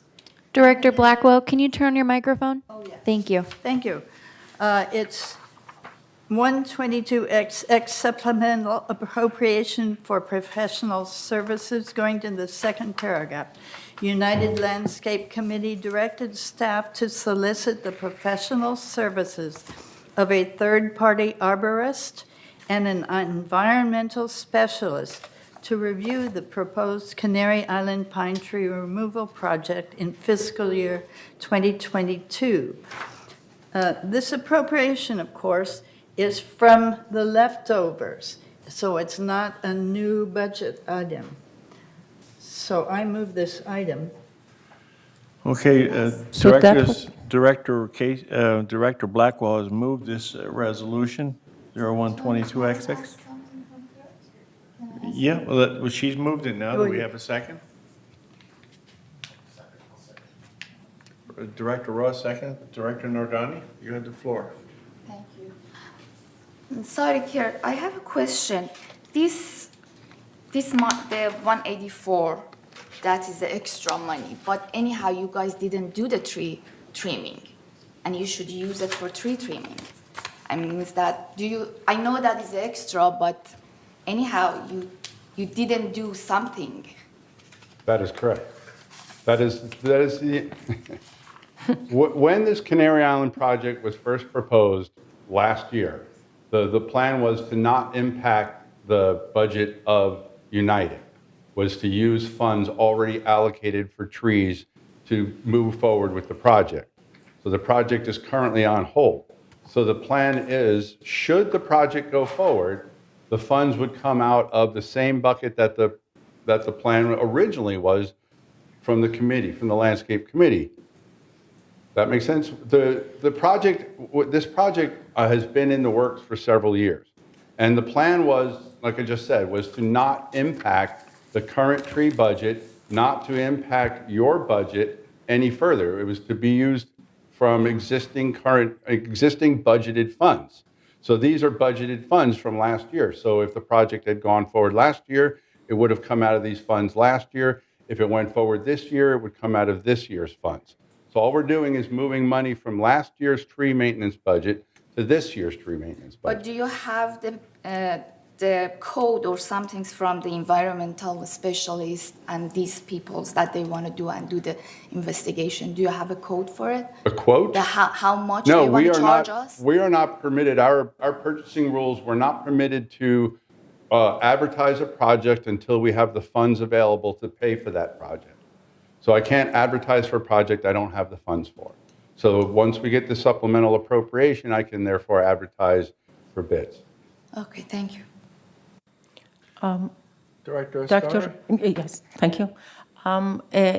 Well, this price for just getting opinion, 184,000, is a lot. All you needed to just get some opinion about, extra opinion about what we are going to do with these trees. Am I understanding correct or not? Yes, we estimate about $50,000. 50,000, that's more reasonable. So, but like the question, sorry, I didn't mean to interrupt, but the question was these funds were originally intended to use for tree trimming, and that tree trimming did not get done last year. So provided with this project being on hold, the majority of the balance of these funds will be used for tree trimming. Mm-hmm. What I suggested, if, of course, the chair of the landscape is here, we just consider 50,000 for this, so you can get the bid and then keep going, and the rest of that back to the budget for the landscaping, but back to the budget rather than directly, specifically going to the tree trimming. It'll all go into the tree maintenance budget, which is exactly where those proposals for the outside consultants will come from. It will all come from the tree budget. Okay, so Diane? Yeah. Diane? Yeah, well, I just had a question. So this money that's extra, was that 21 or 22 or? 21. 21. 21. Okay, so we had this extra money in 21, which is over, and now I know there was 50,000, and I guess there was more, and so if we could just differentiate that we're going to use 50,000 possibly for these studies, and then any excess would be for tree maintenance, or funding some part of the project. I mean, you're going to need more money, to do this tree trimming project. So, I mean, I think that should be a budget item, after the study's done. All tree maintenance costs come out of the tree budget, whether they are consultants or tree trimming or tree removal. Yeah. All of that comes from the same line item in the budget. So when Okay. we put it in there, it's all in the same line item. Okay. We don't differentiate between the different tasks within the tree trimming budget when we budget for it. Did you have 184,000 excess in '21? Yes. You did, okay. All right, well then, I would Direct- say, it does say in here that it is,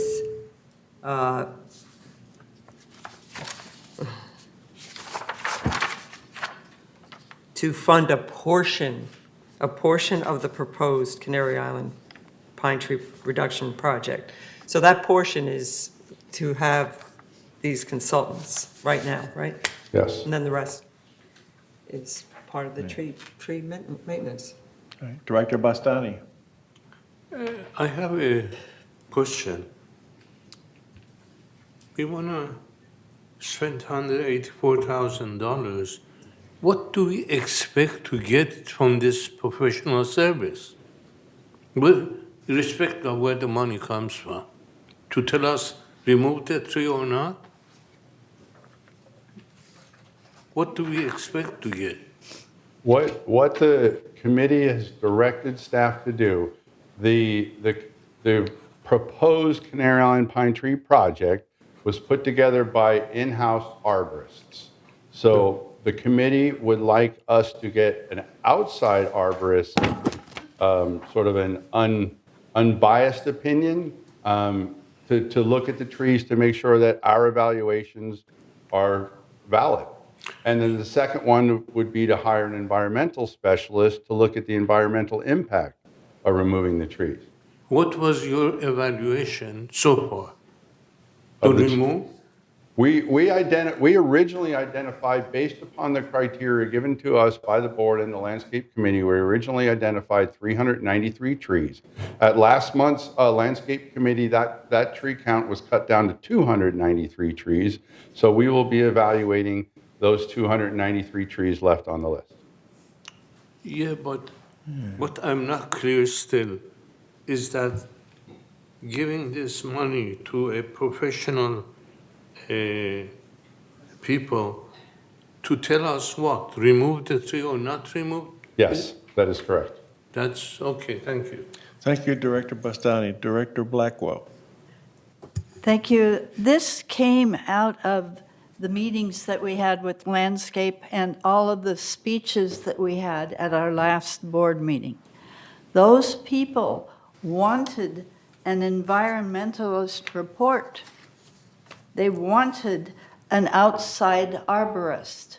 This is a request from those who all spoke so well, so eloquently for the last two meetings. So this is to assure them that it isn't just us or our department that thinks this is a good idea and what idea.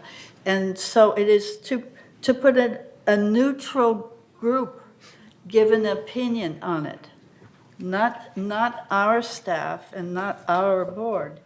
They wanted neutrality, and this is the neutrality that they were asking for.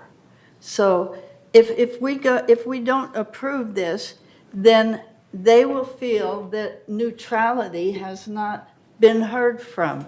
An outside voice has not been heard.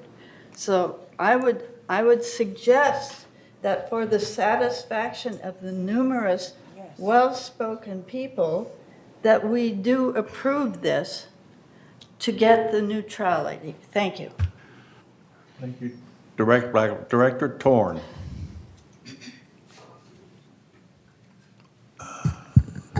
Okay, thank you very much for the opportunity to share my thoughts on this one. Talk about $275. We have so many people embarrassed. And talk about this $184,000. I don't see people coming up and say we're embarrassed. Good point. Okay, so the question at this point is, what is the reason that, who are we trying to satisfy? We're trying to satisfy the residents. They are the one that's coming out and complain. Okay, so why don't we listen to the residents? When we cut the tree, let them voice their voices, rather than neutrality, outside people coming in and tell us what to do. Let's listen to the residents. That's what we need to do. And make sure that when we spend this, I don't know what this $184,760 is for. If it's for cutting the tree, and then if we decide to cut the tree, this $184,000 is included in there. Then it's a free cost to me. We decided we're going to cut the trees. Some trees must be cut. Okay, so if it's necessary, yeah, if it's $184,000 included, then let's go for it. It's really actually no cost to us. But if it's in addition to the cost, I heard something about $50,000 to cut the trees, then we are wasting the money. Talking about $275.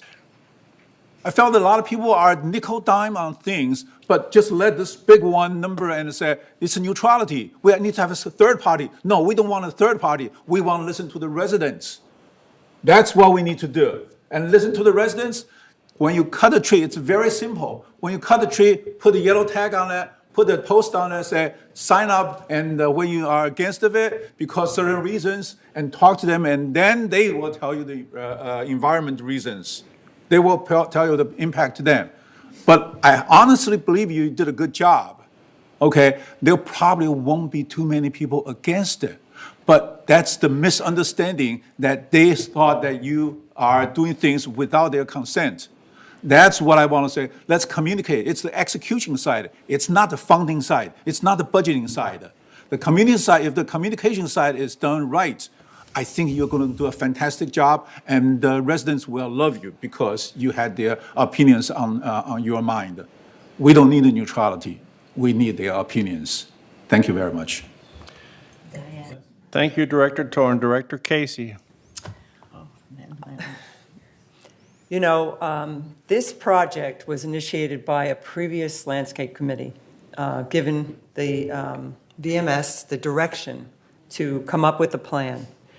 Now, it is against our procedure. You know, our procedure is to cut a tree down when it is dying, diseased, impairing pavement. These trees are vital, you know, because they're good for the environment, because they're drought resistant. Now, they're looking at taking down now 300 trees instead of 400 trees. And that's because they're just going to say, all right, all these trees lined up against these buildings, which are not impairing anything, are going to go. You know, there's like over 100 of those trees. Should we take down all those trees? No, I don't think so. It all happened because there's some complaints, you know. So I think the reason we kind of settled to say, all right, if we're going to have a project, we'll really identify if it is environmentally correct to take out some trees in a grove. I don't think that trees, because there's a roof nearby, should be taken out. So the study would give guidance on that issue. Should they be taken out or not? Now, hopefully we get somebody who, you know, really knows the environment and what's good for us in California. You know, that's a gamble because I don't know what are they going to say. So I think the study and this group, this ad hoc committee that we're going to have with 8 residents of Laguna Woods that are very, very knowledgeable. They've sent in their applications to the CEO's office. We're going to have a committee, which I'm going to be chair of, and we're going to go over, you know, these reports that we get, and we're going to decide, you know, Kurt has done a map. He's identified trees. I haven't seen it. I don't know. You know, I'd like to know, you know, what it is that he'd like to do and why, and not that it's a nuisance, you know, that it's just needles. In fact, that, you know, they do collect these needles and they do things with them. You know, they use them for mulch. So it's, and also they're saying that the needles should be kept on the soil where the trees are, so that's a natural environment. Mainly what it was to take, I know $50,000 that was left in one part, but I guess there's more, and just to make sure it's available still for trees, and that he can hire a company to, come in and evaluate the environment and decide, what is good for us, It's a noise, it keeps the noise down. It's a good habitat, for birds and wildlife, and it's beautiful. I mean, I can walk around and look at this beautiful forest, that I see of all different kinds of trees, not only Canary Island pines. So that's what I have to say. Thank you, Director Casey. Lenny. Director Ross? I think the resolution could be a little clearer in that if you all look at the pink page, page 7 of 8, if you look at the second to the last paragraph, and if you replace the number 184,760 with around 50,000, because that's really the expense we're talking about. And so I think with that change, we're not spending 184,000, we're spending around 50,000. I think that's important for this resolution to make that amended change, and then I'd be glad to vote on it. Thank you, Director Ross. I have only one observation. 50,000 is something the Kirk just pulled out. I mean, right? I mean, it's just an estimate. So, Director Ascari. Thank you, Chair. Yes, I think we are going to the loop right now. While I am hearing everybody says is going to the two different things. One, the evaluation, that how much, and the rest of that, how much we are going to spend. I think the problem right now is we have to make a little bit boundary between these two. Of course, this $184,000 depends to this project and must stay in this project. We're agree with that. But is it, with your knowledge, possible that we change this one to the up to 50,000 goes for getting some opinion, and then the rest of them still stay there until the opinion comes?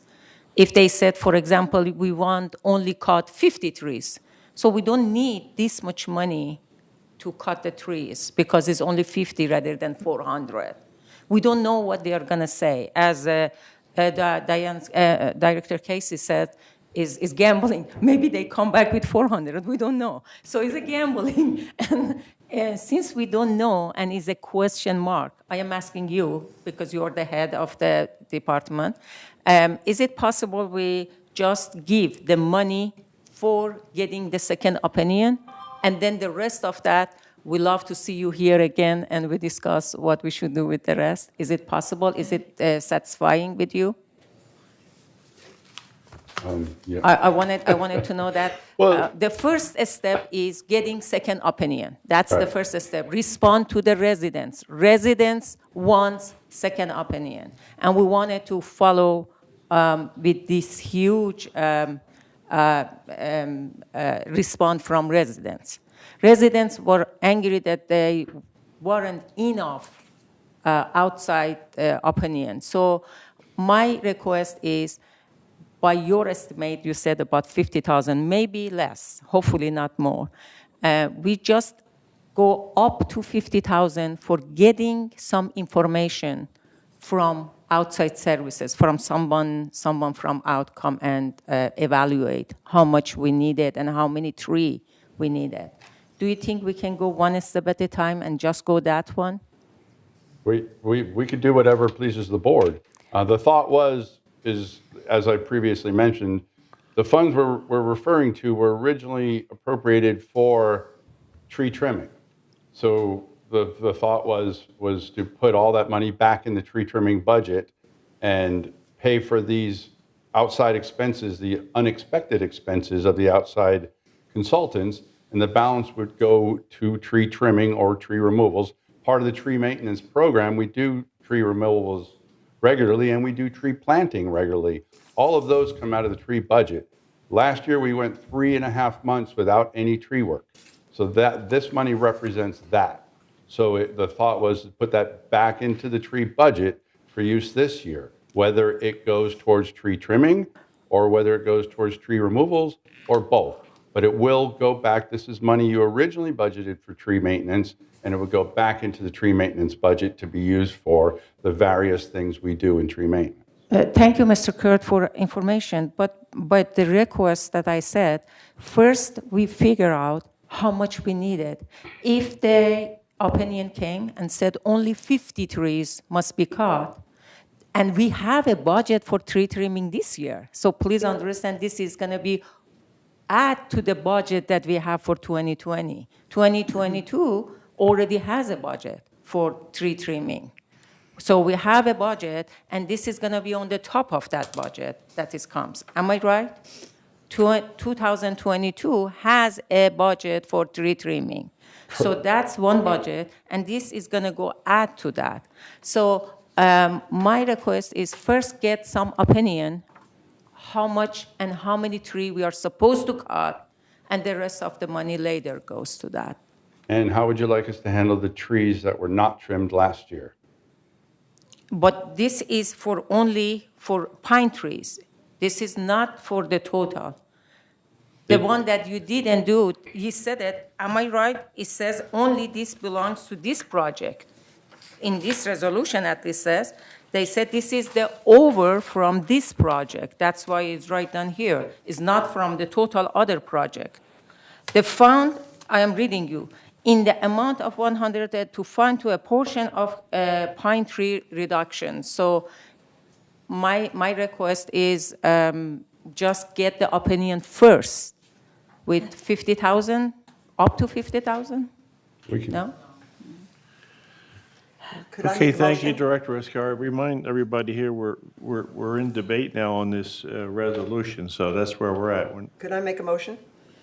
It's already been a motion made by Director Just Blackwell to, She may To want revise it. to amend it. Amend the it? motion? Can I amend the motion? yeah, you can amend the motion. You're making a motion to amend it. What's your, I'd like to make a motion to approve a request for a supplemental appropriation of, in the amount of $184,760 to fund up to $50,000 for a consultant to study the pine tree project. The balance to go back into the tree trimming and removal budget for 2022. I think is what Mr. Kurt wants, wait actually. Wait a minute. Is it That's right. exactly what he wants? Wait So- a minute. She just made a motion. Michaela, did you get all that? Can you repeat it for us, please? Yes, there was a motion to approve the funds up to 50,000 for a consultant to study the project. Is that correct? Diane, is that correct? Yes, the project, All right, so the this pine is- tree project. So this is a motion to amend this resolution here. Right. So we have a second. Director Ross, you second it? All right. Now let's talk about the Could amendment. she just finish the balance of that? Like, what was the rest, the balance to the tree trimming and removal budget for 2022? So Michaela, would you report, do you get that all down? Repeat it, please, the whole thing. Yeah, Casey, can you? Repeat it? Yes, Okay. please. Thank you. To approve the request for a supplemental appropriation in the amount of $184,760 to fund up to $50,000 for a consultant cost to further study the pine tree reduction project and the balance to the tree trimming and removal budget. So Michaela, could you repeat that, please, for us? Yes. This is an amendment. To approve the request for a supplemental appropriation in the amount of $184,760 to fund up to $50,000 for consultant cost to further study the pine tree reduction project and the balance to the tree trimming and removal project. Budget. Just budget. Budget, okay, thank you.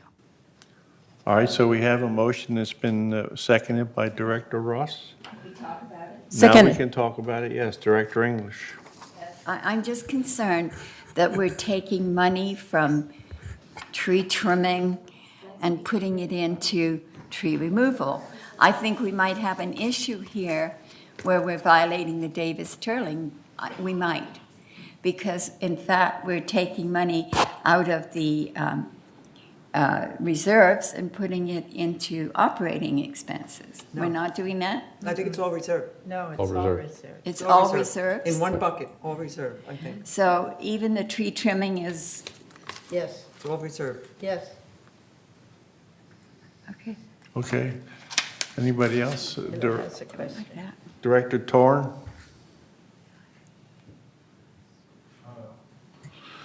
Maybe I didn't get my point clear.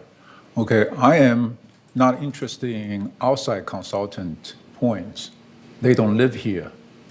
They don't know this place well. But Director Corn, remember now, we're debating now an amendment to this thing. Right, That's right. what we're debating right now. Right, Please right. stay on subject. Yes, I am working on that. My question at this point is, we spend $50,000 on the consultant, okay? That's $50,000 that we didn't listen to the residents. I'd rather have we spend $50,000, listen to the residents, and then make the decision and say, they want this tree, they are okay with this tree removed, they don't okay with the other tree removed, and we talk to them and say, what happened, why? And then we come to an agreement. That's called respect the residents. We respect the outside consultant very much, but I would prefer that we respect residents and make sure that their opinion counts. The whole issue is about miscommunication. It's not about the budget. It's not about the funding. Okay, so that is very central to my message at this point. If we can spend $50,000 on the residents, I think we will get a lot more credits from our residents, from our members. The second issue I want to talk about is VMS has a tendency to make the statements that we will do whatever board want us to do. Okay, I really have trouble with that. We are not landscape experts. If the VMS is trying to say, whatever you say, we'll do it, then we need to listen to the experts. Now that's why we have an outside consultant, hiring outside consultant to do the thing that VMS experts supposed to do. So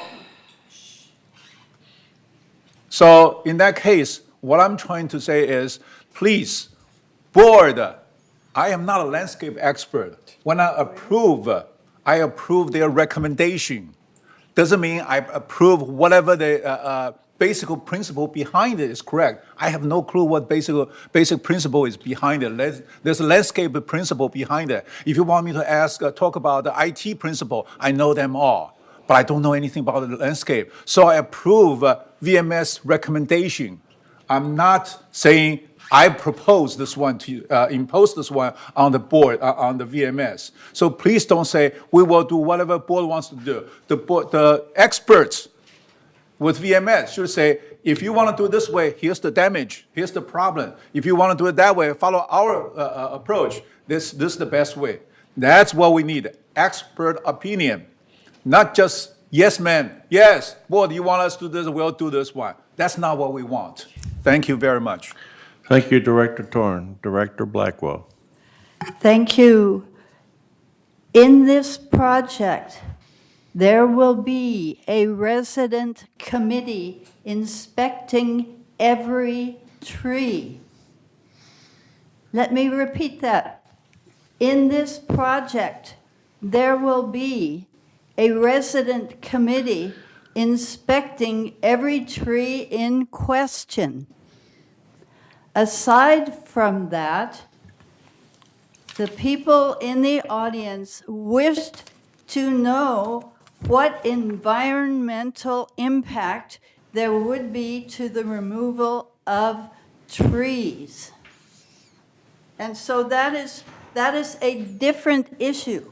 They wanted an environmental impact survey like that, an environmental expert to explain the effect on the environment. So this one is for the environmental expert and the third-party outside arborist. So we will have the residents, we will have the arborist, and we will have the environmental study, and we will have the staff report. That will make the entire project complete, sensible, verifiable, and understandable for everyone. So I am in favor of the amended resolution. Michaela, do we have a second on that? On the amendment? Yes, Lenny. Oh, Yes. Lenny, okay. Yes. Are we ready for the vote on this amendment? Michaela? I do want to Lee- say Lee that there are a handful of speakers that would like to come up, if that's okay with the board. Yeah? And Pearl would like. Wait, Director Lee first. Okay. I have a brief comment. We were talking about the communication with the resident, and I value that has the utmost importance. If you remember, our boardroom filled with residents in March, I believe, and I'm sure that Director Thong also watched that meeting on Zoom. But if you were here physically, you cannot forget that meeting because everybody came and they were very passionate. There were some very, very knowledgeable residents about the trees, and they brought all kinds of materials why they're against cutting all these trees, and they were against the project. And as a result, we had the landscape committee meeting following I think in the following week. And there were all kinds of communications between the board and the residents.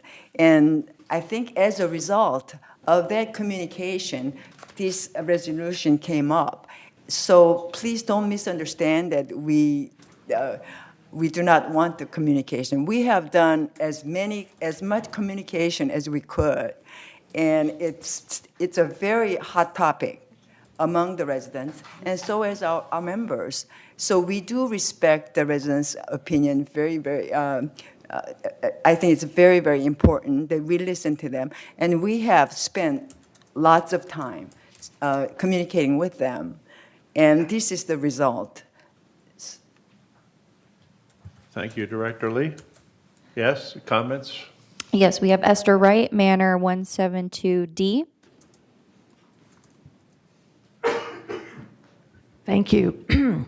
Well, I attended the meeting where there were about 25 people here. Everyone spoke against cutting down the trees, and I was very impressed with the level of intelligence and passion that people had about this process. Since that time, you may know that there's a petition being circulated that says, "We, the undersigned, oppose the plans for the mass removal of Canary Island pine trees in United Mutual. We request the board to follow the existing tree removal guidelines." We want to also acknowledge, we meaning those of us that are kind of working on this, in addition to you're working on this, we're meeting and talking as partners, not against the board, not against the landscape committee at all. In fact, we were very clear that the landscape committee, Maggie, Ms. Casey, and Kurt heard the residents speaking. We were very clear that we were listened to. So we didn't have this feeling of it's us against them at all. But there are some questions that we have that we want you to consider because ultimately the board will decide. So we know that for 3 months the trees weren't trimmed. And we know that we feel that much of the problem has to do with maintenance of the trees. That whatever problems that we are concerned about may be a result of that $184,000 not being used to maintain the trees. That's one thing to consider. The other thing to consider is the noise, disruption, and hazards of taking down 200 or 300 trees. There are about 9 of them surrounding my co-op. And I'm trying to imagine those trees being cut down around my house. The noise, the dust, the hazards. We don't know what kind of risks it'll occur for our co-ops and for the people who live in our co-ops.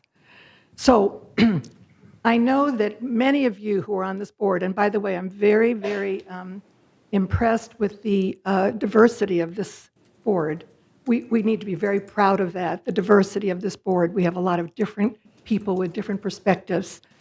However, the residents put you on this board, and many of you stood on a platform to listen to the residents and provide what the residents wanted and needed, and that you would be very conscientious about how our money was spent. And our means mine and yours. So when I heard $600,000, even though the reserves, I don't care if the reserves, that's our money. And we need to be very, very clear that this isn't just some money coming from some magical place. So there's a question about whether the problem right now is a maintenance of trees issue, and that there may be more creative ways of dealing with this, with the trees. Those of us that are meeting and talking and discussing the issue as residents are looking into the scientific environmental aspects of this issue. So like you, we're concerned about it. And again, it's not us and them. We're all working on this together. And I thank you for your commitment to it. Thank you. We have Ann Beltran, Manor 8540.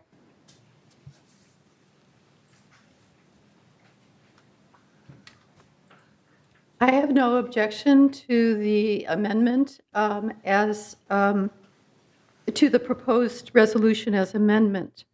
But I have a but. For these funds to be well spent, they must yield information which the proposed ad hoc committee to be dealt with in a couple of days, this opinion must yield information which that committee, its members, and the board can trust.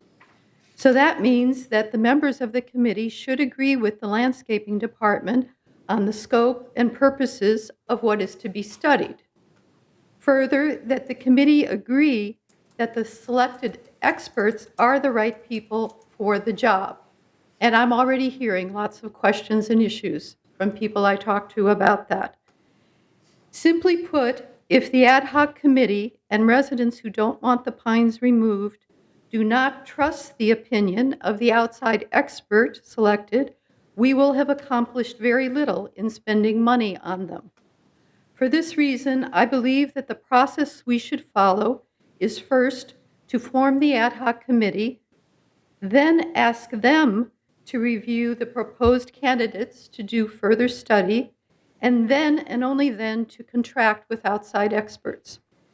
Nothing would build trust faster than to entrust the ad hoc committee with a veto power over who is selected to do the studies. This committee will presumably have members both opposing the mass removal as proposed, as well as some representation of differing views. If they can all agree at the beginning on what expert information will help them make decisions, this will be a huge step forward toward building more consensus. So please make the appropriation, but condition expenditures for tree experts on approval of the ad hoc committee to be formed. Thank you. Thank you. We have Susan, Manor 509B.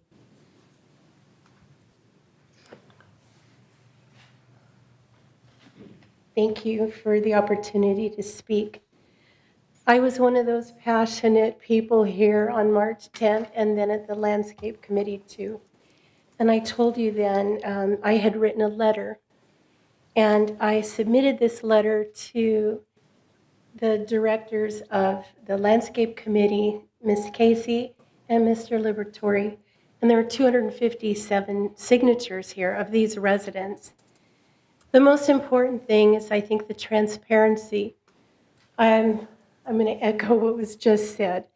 I think the ad hoc committee needs to be trusted, and the people that spoke were not only eloquent and very educated on the canary pines and different trees in general, but I think the residents would appreciate knowing the steps along the way and the stages. And that's where, again, it goes right back to the globe. a lot of residents do read that globe, and I think they would like to be informed through that process of what's happening. And I agree too with the proposed amendment to the resolution written. I would just certainly like to see the word environmental study added to that. So thank you. Thank you. We have John Manor 374A.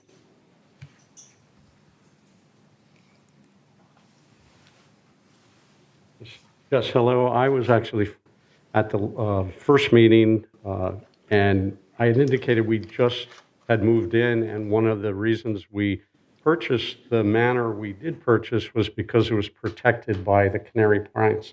We have 4 trees. They're about 50 or 60 feet tall. And from my eyes, they look healthy, but I have no real perspective on how the board or the committee is looking at these trees. I don't know if they're on the list. I don't know if there's a map of the proposed trees that are on the website. There is there a map? Does anybody know? Well, Not yet. I think it would be helpful. I mean, there's been identified trees, 300 something trees, 100 are or 400 trees, 100 are off the list. So there's about 300. It'd be nice if there was a map with pinpoints so manors that are going to be affected would know this. I'm kind of freaking out, actually, of the idea of my trees being removed because they protect our house from the sun and they give a lot of, all the benefits people have mentioned. So the other thing is, I don't read the Globe. I don't subscribe to it. I barely know anything about it. I was at the last meeting. It would be nice if there was a process where people who sign up to speak or people could sign up to receive some kind of a email notice on progress of this type event so that we can follow it more closely. Those are my primary comments, and I appreciate the work everybody's putting in. Thank you. We also have 3 resident emails, and then that will be it for the Okay. resident comments. The first one is from Cheryl Nielsen, Manor 560B. Those are a part of the handouts that I handed to everyone up here, and there are some available up here if residents would like to pick up those handouts. For today's meeting, it's submitted highlighted concerns. 1, Canary Island pines are a working asset, if not causing structural damage. 2, benefits economically and psychologically to residents and invaluable. 3, research shows thinning groves could upset the root system that work together and put remaining trees in jeopardy. 4, residents often chose their manors based on proximity to trees. Imagine the psychological impact with increased noise, heat, and air, conditioning costs, and loss of views of beloved trees. 5, cutting down healthy trees could leave a lasting scar on our community. 6, pine trees are known for reducing EMF radiation. 7, our unique environment has marketing appeal and we need to preserve our economic value. The trees take care of us. Let's take care of the trees. Address the issues as a maintenance issue. Let's keep the woods in the woods. Please don't thin the groves or remove healthy trees.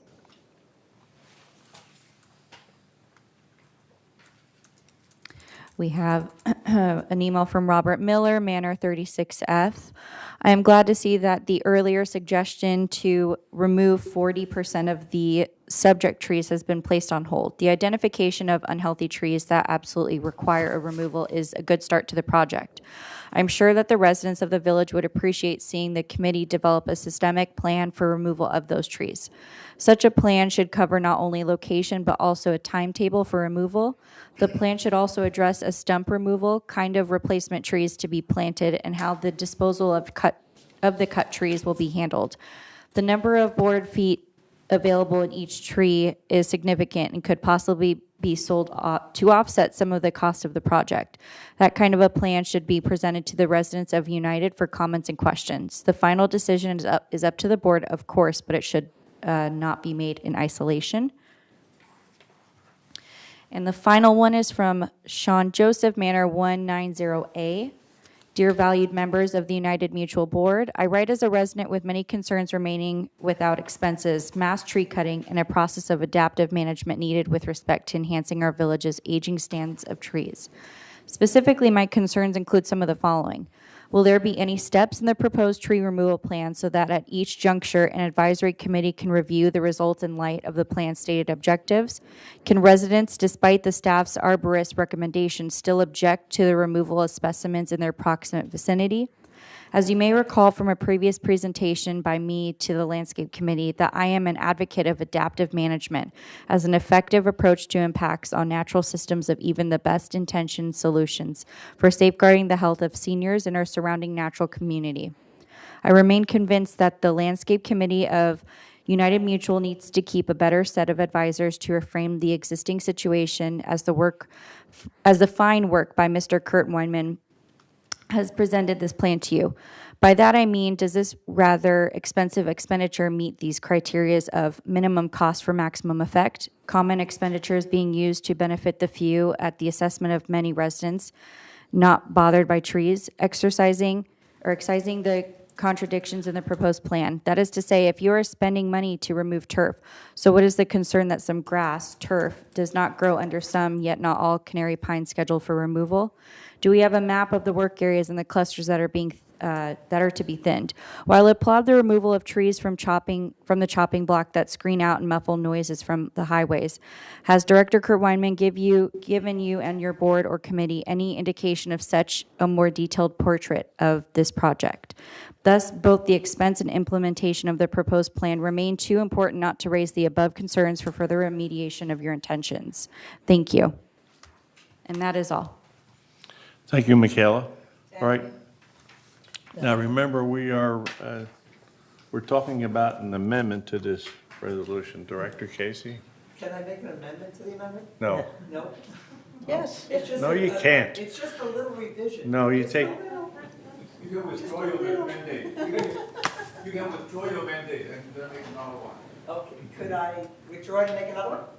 It's just a little. no, the amendment to, you can't make an amendment to the amendment. Yes, you can. No, you can't. Yes, you can. You have an amendment, you have to redo that. It's just clarifying something. Oh, so you want to word it, you want to change a word Yeah. or something. Just a little extra. All right. Could I read it? You can say Yeah. no. Read Yeah. it, read it. Okay. Everything stays the same up to the appropriation for $184,760 to fund up to $50,000 to engage professional services of a third-party arborist and environmental specialist chosen with the approval of the ad hoc committee and staff. The balance will go to tree trimming and removal budget. So it's just. That wasn't too little. That wasn't little. Director Casey, can you turn your mic on and repeat it one more time? I apologize. Thank you. Yeah, so after the comma, 184,760, to fund up to $50,000 to engage the professional services of a third-party arborist and environmental specialist chosen with the approval of the ad hoc committee and staff. And then the balance will go to the tree trimming and removal budget for 2022. And- It's actually in this pink page. Yeah, you know, well, it's the just thing is, clarifying it. you can make word changes, but you can't make an amendment to an amendment. Oh, okay. It's So just- it's since just you're the clar- maker of the motion, you can tweak it a little bit, Yeah, yes. it's just to add what was in this pink page, of what the study is. All right, so do we have any more discussion? Director Oh, did anybody Blackwell. second that amendment? If you add in the committee residents, the committee. Ad hoc? The committee ad hoc? The ad hoc committee, but the landscape committee Well- and staff. Well, that too. Yeah. That's obvious, right? I mean, it's got to get approved by the committee and then go to Yeah, the landscape, right? The landscape committee, the ad hoc committee and staff. So what are we voting on, Michaela? And that's the end of it. Okay, I agree. I second What are we that. voting on, Michaela? Okay, so let me know if I have this correct. I have motion to approve the request for supplemental appropriation in the amount of $184,760 to fund up to $50,000 to engage professional services of a third-party arborist and environmental specialist chosen by the Landscape Committee, ad hoc, and staff for the balance of the tree trimming and removal budget. Okay. And the remaining balance, The remaining balance. not for the remaining. For the remaining, So that okay, was, thank you. That's the amendment to the amendment, and that was forwarded by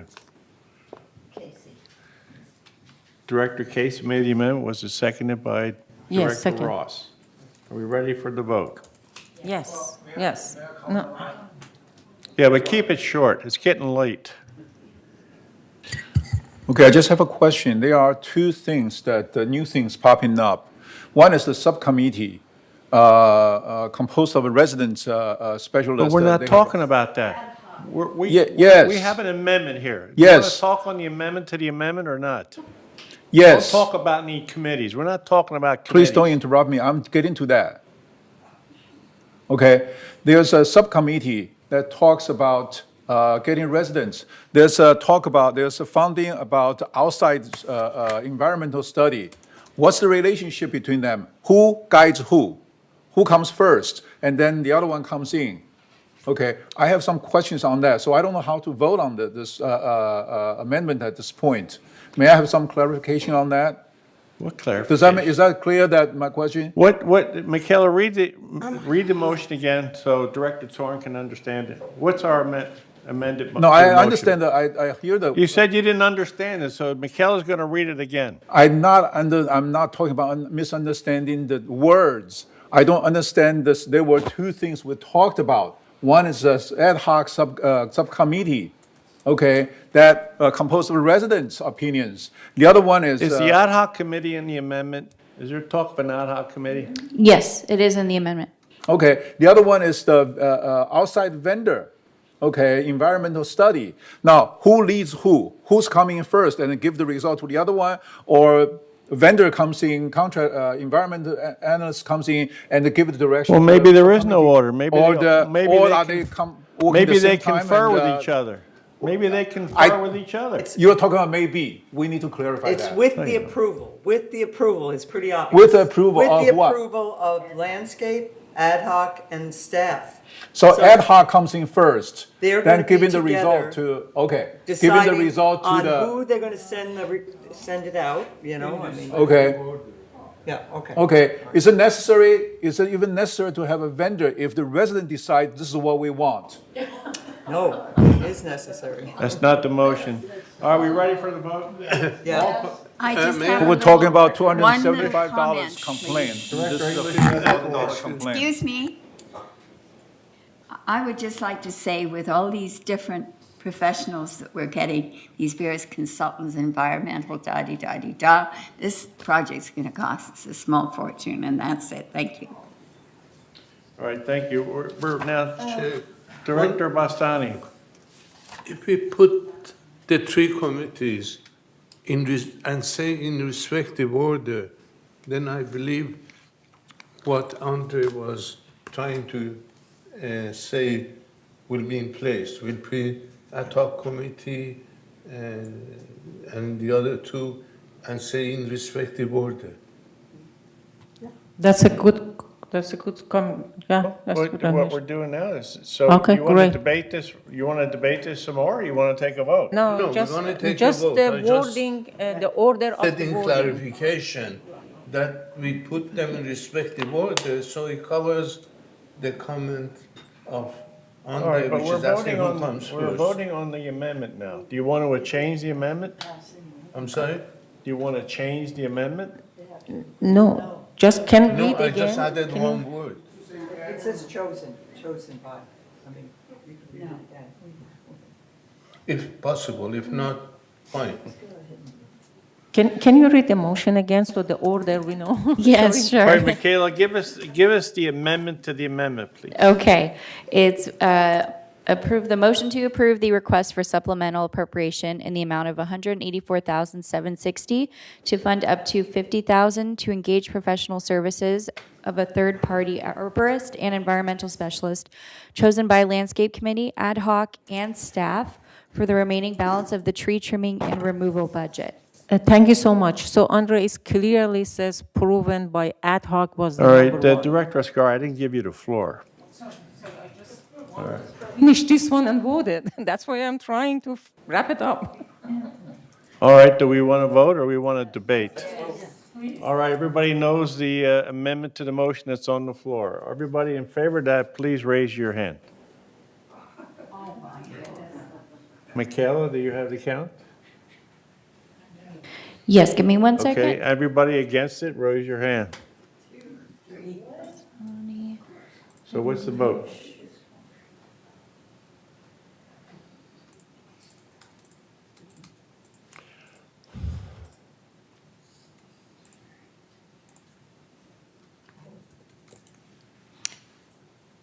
It passed 7-3. 7-3, the amendment passes.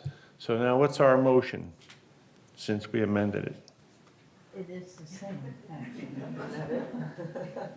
Well, I had to have it read. It's been amended, right?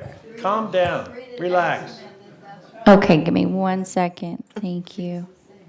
All right, so then the motion that was approved, 7-3, was to approve the request for a supplemental appropriation in the amount of $184,760 to fund up to $50,000 to engage professional services of a third-party arborist and environmental specialist chosen by Landscape Committee, ad hoc, and staff for the remaining balance of the tree trimming and removal budget. Thank you. Okay.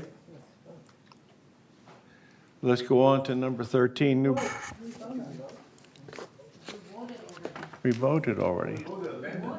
All right, well, let's vote on the amendment as amended. Yes. All in favor, raise your hands. Mikhail, do you have the count? Yeah, so it's the same. It'll be 7-3 passed. Okay. All right, thank you. Number 13, new business. Now, oh, but I'm sorry, I forgot we have from 11A, we have under unfinished business, the A, which is now 12D. Consistent with the statutory obligation under Civil Code 5501, a subcommittee of the board consisting of the treasurer and at least one other board member reviewed the United Laguna Woods preliminary financials for the month February 2020. Such review is hereby ratified. Director Ascar, you have the floor. Yes, thank you so much. At this point, I will not ratify for February until I receive the requested question that I had. At this point, the staff on VMS working very hard because we were in the audit project, and probably they didn't have enough time. Audit is a very hard job for them. I appreciate the work of VMS finance department. They work very hard, but pretty soon I am sure I receive, and I will ratify next month. So Director Ascar, you want to send this back to committee? What do you want to do with it? It's just stay here, and next month I will ratify. I hope I will ratify. Okay, thank you, Director Ascar. We have any discussion on that? Okay, thank you, Director Ascari. Let's move on.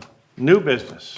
I have nothing on the agenda. I have one, Mr. Chair. I think we should vote on that.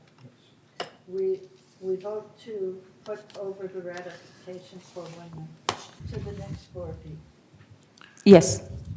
All right, who's going to make that If I motion? receive, Make there the is no motion. Who's going to make the motion? I just did. I didn't hear you. To put the ratification for April over. To put the, thank you, to put the ratification consistent with 5501 for the month of February over to the month of April, May, Yes, May. I second it. A motion made by Director Blackwell, seconded by Director Ascari. Okay, do we have any debate on this? No, I don't see any hands. hopefully not. So let's have a vote. All in favor of the motion, please signify by raising your hand. That looks like it's unanimous, huh? Yes, it's Okay, unanimous. It's unanimous. All right, thank you very much. New business, I have none. Anybody else have anything? Yes, I do. I would like to make a motion that all board meeting and committee meeting be as a hybrid, which give an option to in-person and online. And after this gets second, I will explain why I am in favor of that. All right, so Director Ascari is making a motion that we go to, what, hybrid meetings? Is that what you're saying? All hybrid And meetings. have the hybrid meeting. Yeah, you going to hybrid meetings? I second it. And it's seconded by Director Nardani. Okay. Now it's time for, Point of order. what's your point of order? The agenda was approved in number 5, or in number 4, without the addition of that. Excuse me, by Robert rules, I am reading for you. Make a motion, raise hand, or stand up and ask to be recognized by chair. When you are authorized to speak, you can make a motion. Chapter 3, part 30 to 35, chapter 42, part 1 to 5. Motion can be added at any time that chair recognize, and it is the book right here, if you want. Go to agenda. No, Yes. Director Ascari is correct. You can make a motion. Because there's nothing on the agenda doesn't mean you can't make a motion. Yes. Thank you. And since I make a motion, I would just give the first debate and say why I am saying. Well, when you're making the motion, you're allowed to explain the motion. Yes. It's not a debate. Go ahead. Okay. The reason I suggested this one, we are all volunteer and we are 55 plus with lots of medical problem, family problem, and thanks to technology that at this point, this situation happened. We didn't have this one 10 years ago. Each of us, we don't know what's happened 3 months or 4 months from now. Then one session, maybe we'll be out of a state. Still, you can do your duty. Still, you can be in the, your voice can be heard, even you are out of a state. So it is necessary. If it was not necessary, David Sterling Act did not make that one to the, as an act. So this is written in David Sterling Act that all committee and board can be hybrid. Hybrid means we have option to be in person and we have option to, just in case something happened, to be by Zoom or whatever VMS decided online. I wanted to mention that last year it was a joy that to see a director the whole year committed to her duty while taking care of her grandchild. So it was great to see do the duty for the grandchild and do the duty as a director. I was one time totally out of state overseas, but I was able to be attended. And these are our life. It's happened. We don't know. So please, please really get to the point that you might need it for 3 months from now or 4 months from now to use one-time Zoom meeting. I'm not saying do not come to in person. It's so nice to see everyone, especially Director English, which I fell in love with that. But at the same time, please, please think about possibility that you might need it 4 months from now or 3 months from now at that time. Thank you. All right, so that's been a motion by Director Ascari. It's been seconded by Director Nardani. Director Lee? I have a question to Director Azar. I think is that motion, does it mean that we have it available? Or, I believe that the in-person meeting is much more effective. I do, however, feel that there are emergency situations where we cannot come. And are we going to make that available for those occasions? Or are we making it available so you guys, some of us, can regularly attend hybrid Zoom meeting? Because if Hybrid means Yeah, available. let me finish. If the motion is to have it available so we can use it in the emergency meeting, I'm for it. But I'm not for the, if the motion is to have it available so some of us can regularly attend a meeting on Zoom, I'm against that. So It's just clarify available. those motions. Is it only for the emergency to have it available? We don't know emergency is available, and especially is available to the people as well. It doesn't mean that every time, for example, I love this one that I saw, I'm going to come, because in person is better. Yeah. But it is there just in case. We don't know what's happened. Yeah, well, I believe that being Wait a minute, you being didn't running recognize the for- floor here. I'm Wait a sorry. minute. Director Lee, are you done? No, I'm not done. I have one more. I believe that before you run for the director, as a board director, one of the things that we really have to take it seriously is our responsibility. And I think one of the responsibility is to attend a meeting. But, Zoom came up because of the pandemic. But prior to that, we didn't have that option. So I feel that showing up for the meeting in person is very, very important unless there is an absolute emergency situation. Thank you, Director Lee. Director Casey. Yeah, I think it's a great idea to have it available because an advisor wouldn't necessarily have to come to the meeting, but could go on, like Dick Rader was saying, and I know other advisors might not, come to the landscape committee meeting, so it is nice to have the board meeting and you also get lunch, but there are emergencies, like for instance, say you have an operation and you're recovering, you have to stay home, so you should be able to get on. That's my opinion. Director Bastani? The one other advantage as well, for those who have got hearing and seeing problem, when they sit in front of their own computer, they can adjust the volume as well as the picture, so they can make a better decision. That's it. Thank you. All right, Director Blackwell. Thank you. Communication between the persons online and the persons in this room is thwarted badly by the use of the hybrid.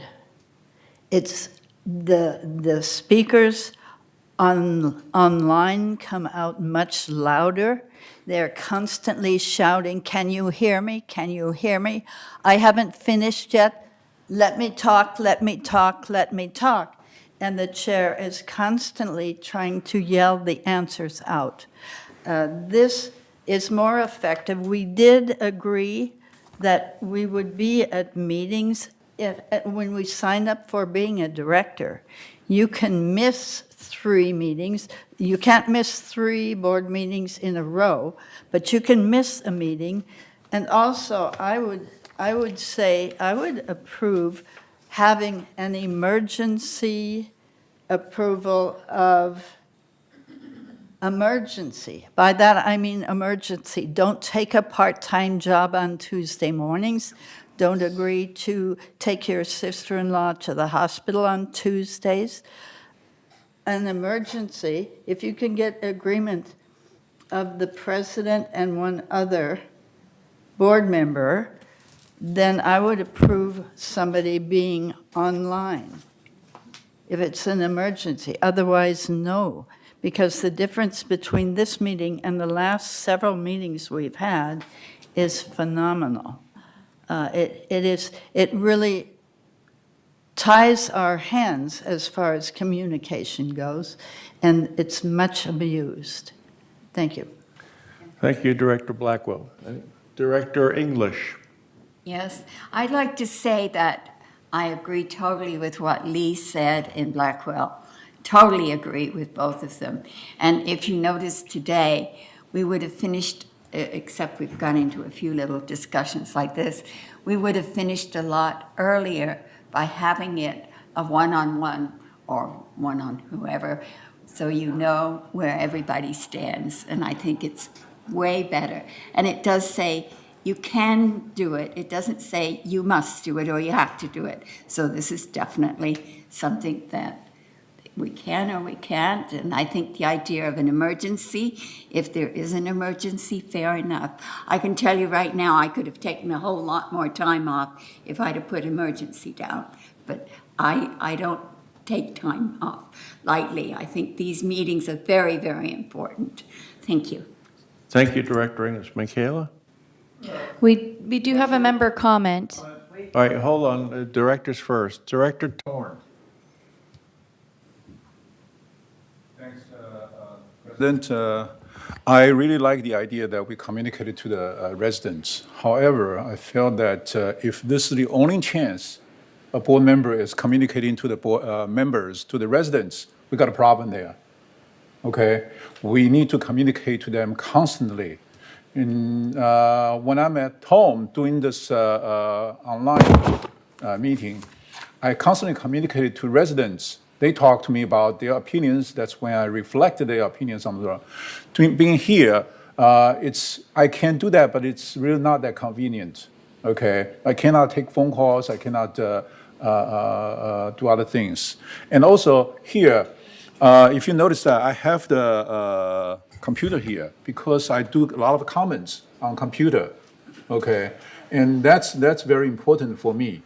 Even at home, I have 2 monitors. One monitor is with the online meeting. The other monitor, I have all kinds of Word document, Excel document. I'm over there, I'm doing some calculations, okay? And also in the same time, if I need to go to do some work, I need to go to eat something, I can go eat something while I'm still listening to it.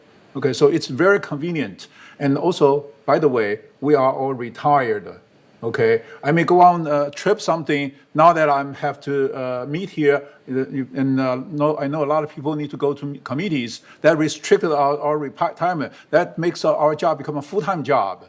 Okay, that's what a lot of people is complaining about. A lot of board members complaining about. So we need to give the board members some flexibility, as long as they are communicating to the residents constantly.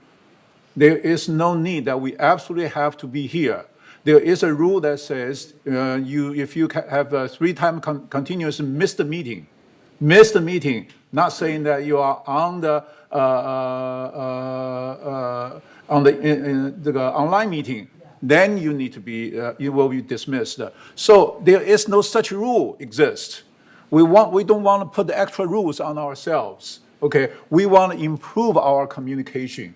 That's something we need to do. Let's think about other ways to communicate to the residents. Let's allow people to have this globe. Make sure everybody, if you don't have a globe, make sure you have the globe to communicating.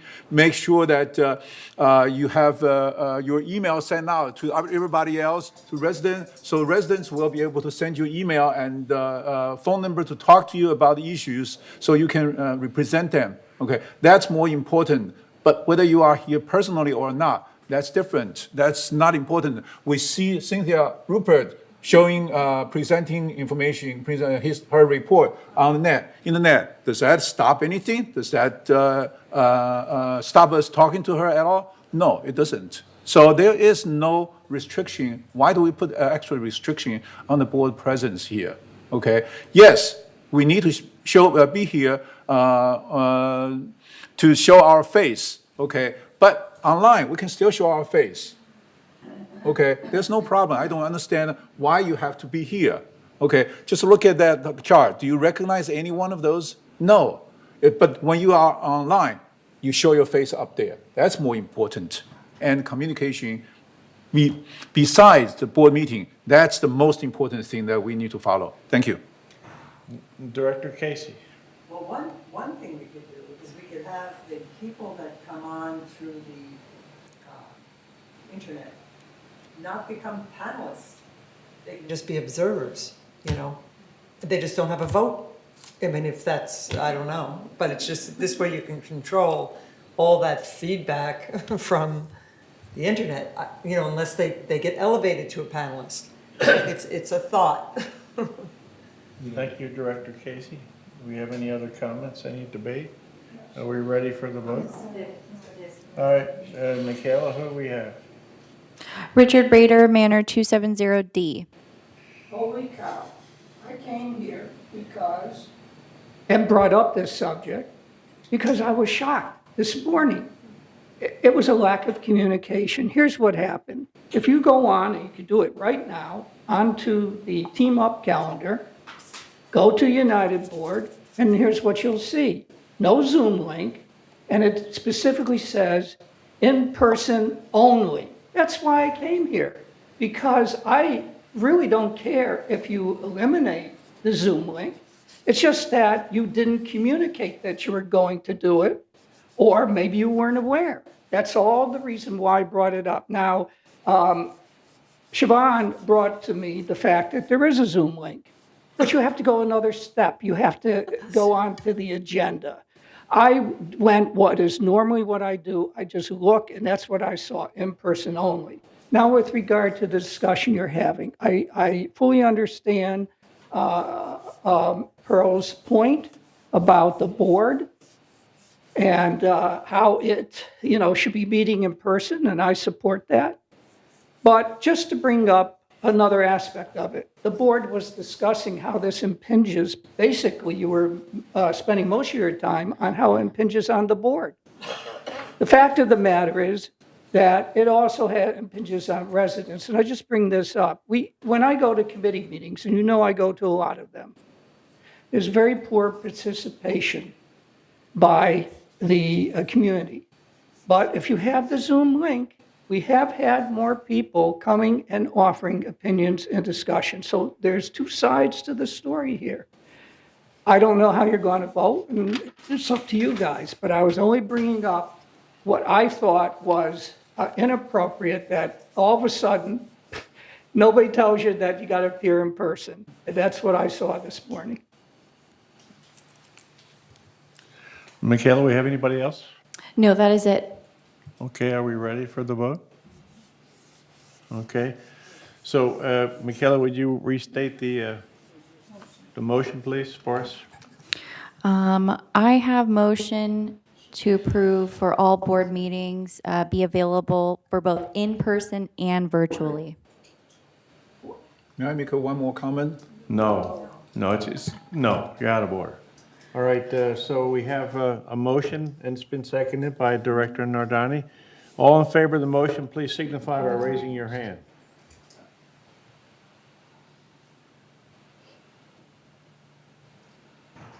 You have that, Michaela? Yeah, motion passed 7-3. All right, 7-3, the motion passes, so we don't need a negative vote. All right, now we're on item 14, Director's comments. May I for No, new, wait, new business, may I Direct, add one I'm more running new the business? meeting, please. Calm Yeah. down. May I We're add going one on more to new comment? No, we're You going on skipped to me. 14. We just voted. Now we're I'm going on to asking item another 14. one. I'm trying to add another new business here. Can I add well, we've added one already. Why can't I add another Well, go one? ahead. Okay. I want to make I mentioned this one during our past, communicate to a few board members, that recently, since we allowed purchasing without any delay, rental without any delay, there's a lot of outside investors start jumping in on the property. And I can see that there's a benefit, there's money to make investment returns on their on this purchasing properties here. My question is, those outside investors, they don't have any experience with our property, with our community, and they are not serving their renters very well in our community. So what I'm asking is, why don't we allow the members to purchase additional properties? Notice, it has to be resident members to purchase additional member. If you are not a resident, you are only allowed to have one. But Director you are a Torn, resident- why don't you make a motion and then Okay. you could explain your motion? Okay, I propose, I move that we allow resident members to purchase additional units in our, in the United Mutual. I second it, and then we can debate. All right, so it's, motion has been forwarded by Director Torrance, seconded by Director Ascari. And Michaela, would you repeat the motion, please? I have a motion to allow residents to purchase additional units within United Mutual. Thank you. Now we'll May go I for correct that? discussion. Yes. May I correct that? We're on the I'm talking about the resident members, not just residents. Okay, resident members. I'm not limiting anything else, anybody else. So it's just additional permit to allow resident members to get involved, rather than just allow outside investors All right, to get all right. involved. Thank you, Mike. Director Michaela, will you tell us the amendment now? I mean, this motion? Yes, motion to allow resident members to purchase additional units within United Mutual. Thank you. All right, and there's a second, right? Yeah, may I be the first comment? Director Blackwell. Thank you. Are we eliminating the committee process today and ever after? We're not going through our governing documents? We're not anymore doing that? I'm not saying Is that that. what we're eliminating? Because that's where this question belongs. I'm not saying that. This needs a We can staff make- we can make report. a- You're out of It order, needs an Director Torn. Attorney report Yeah. before we do such a thing. We should never entertain items just freely proposed at any point in the agenda. No, that is why we follow the agenda and why you have to move it onto the agenda at number 4. This is out of order and totally improper. Thank you. Yeah. No, it is not. Director Bastani. Excuse me. I believe what he is proposing is an idea. First, we discuss it in the board. If the board agrees with it, then it goes to To the committee? to the Does committee. that not be better? No, it's not final approval. It's just approving the idea. Then it Yes. goes to the Yes. your committee, and after that, after the committee decides what to do, then it comes to the board for final. That's my opinion. Thank you, Director Bastani. That means the motion is out of order. Yes. It's out of order because, as you say, it goes to the committee first, not to the board. But can Wait a minute. Director Hello? English. May I May speak? I say something? You're saying it's an idea, it needs to go to committee. Right. Director English. Excuse me? May I say Director something? English? Thank you. I thought we had to get a 2/3 vote or something if we had something that's added on. Now, Not that would take away both of these. First of all, Torrance and then yours, because there was not 3/4 of the people voted on, first of all. After the agenda was approved. That But- is correct. Okay, Well, I don't no, know, because it is new business. yes. It is new No, business. new business is not any business.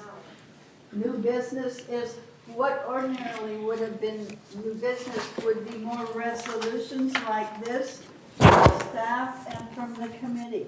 We can make motion by Rob. What does the Roberts rule say? Robert's rules. Well, Robert's rule states the agenda. Be quiet. Robert's rule says she's right, when the agenda is proposed and has not been accepted by the board, it can be amended. But once it's accepted by the board, then it requires a 2/3 majority to change it, to add or change it.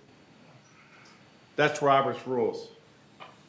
Yes, so in that case, it is, and as Director Bastani said, it is an idea that we are, and then by we are discussing now, it doesn't mean it is approved. It's a motion. A motion not to just discuss. Exactly. He wants it done. No, it's No, not an idea. it's not.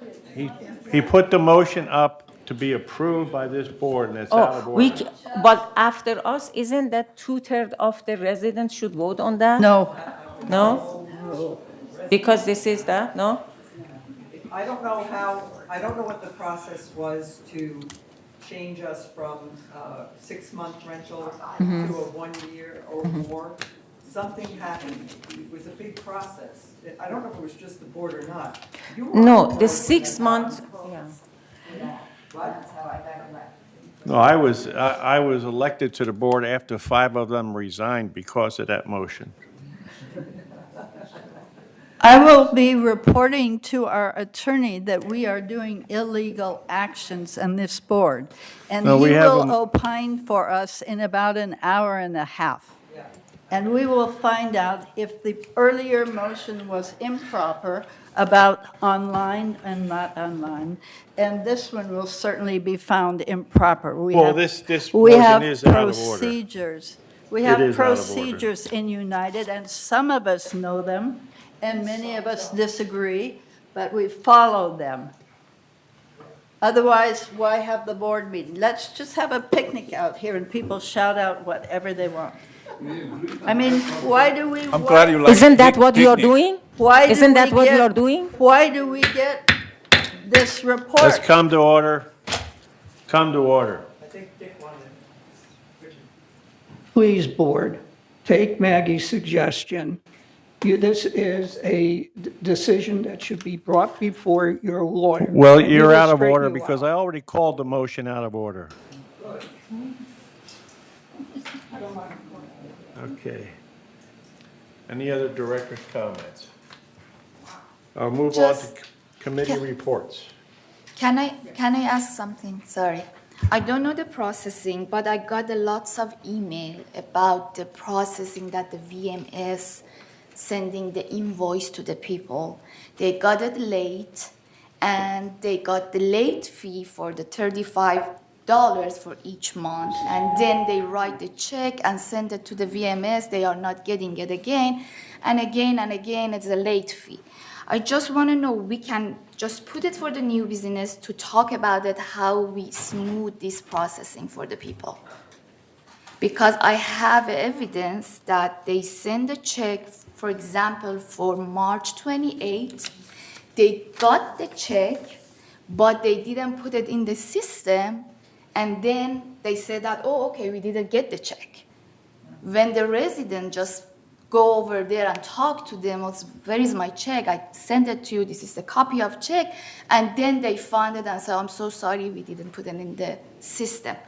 I want to know that if it's possible to put it as a new business, to talk about it and smooth this processing for the residents or not. Well, I think we can put it on the agenda. Finance committee is where And send the, it to, we can make a recommendation to send that to finance. finance, yes. And then they can bring it to the full board, whatever their resolution is. Sure, thank you. Okay, committee, Director Lee. Yes, I have a short director's comment. Since we're getting so serious, this is on the lighter side. During the pandemic, I called resident services. I usually was waiting for an hour to get through to a person. And this January, when I call the resident services, I usually expect to be waiting for 25 to 30 minutes. Last couple weeks, I called for resident services for some reason. Second ring, they picked up. So these are the drastic improvements that I have experienced with the resident services. So I want all the residents out there watching this program, please don't be discouraged to call resident services. They will have a very quick response for you. Thank you. Thank you, Director Lee. We'll go on to committee I reports. have a comment on that. Comment on what? Comment on Nada's comments. Go ahead. Okay. Nada, I really have sympathy on residents like that. I heard a lot of complaints on that. So it's not a single accident. And when this happens, it's apparent the SOP is not available there, or people are not following SOPs. This is a management issue. I don't know how many resident requests are on that. It seems like it's a lot. Okay, VMS needs to pay attention to that and solve that kind of issue rather than let it surface to this board meeting. Okay, rather than let everybody complaining to the board, and they all thought board are making these decisions. I heard a lot of people complaining about board making decisions. Board didn't do the job. No, we didn't. We don't do that kind of management. There's some SOP that's totally missing. Even the past chair, president of the United, run into that kind of problem. We all run into the problem. I put in the check. And then they told me that fine me because they didn't receive a check. I gave them the check number again, gave them the image and the receipt. Finally, they say, oh, yeah, we put it in the wrong place. There's definitely something SOP going wrong.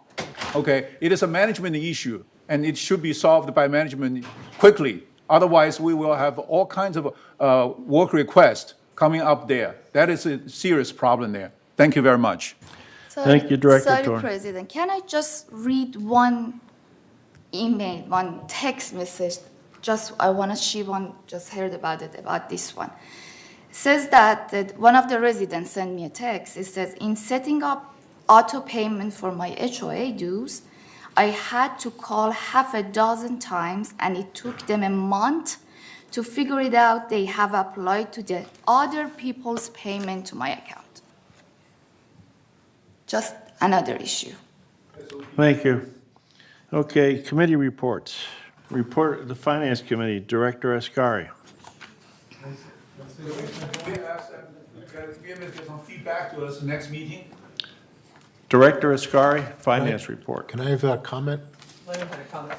Who? Can I make a comment? Go ahead. Director's comment. About 2 weeks ago in our village, I'm sure a lot of you read it in the newspaper because it was very repulsive to me.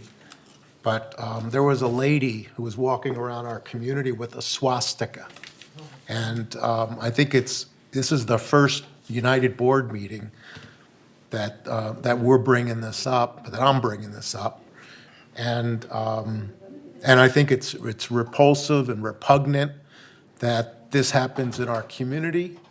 And it caused a confrontation between the lady and some of our members.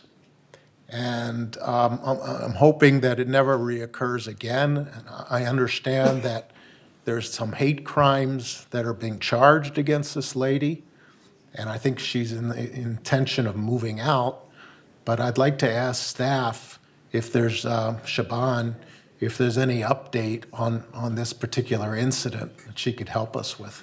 The criminal investigation is ongoing, and I have nothing that I can share at this point. Okay. But I'm hoping that I just wanted to bring this up to the attention because I think all of our board members are equally outraged that this happens in our community and hope that it doesn't reoccur.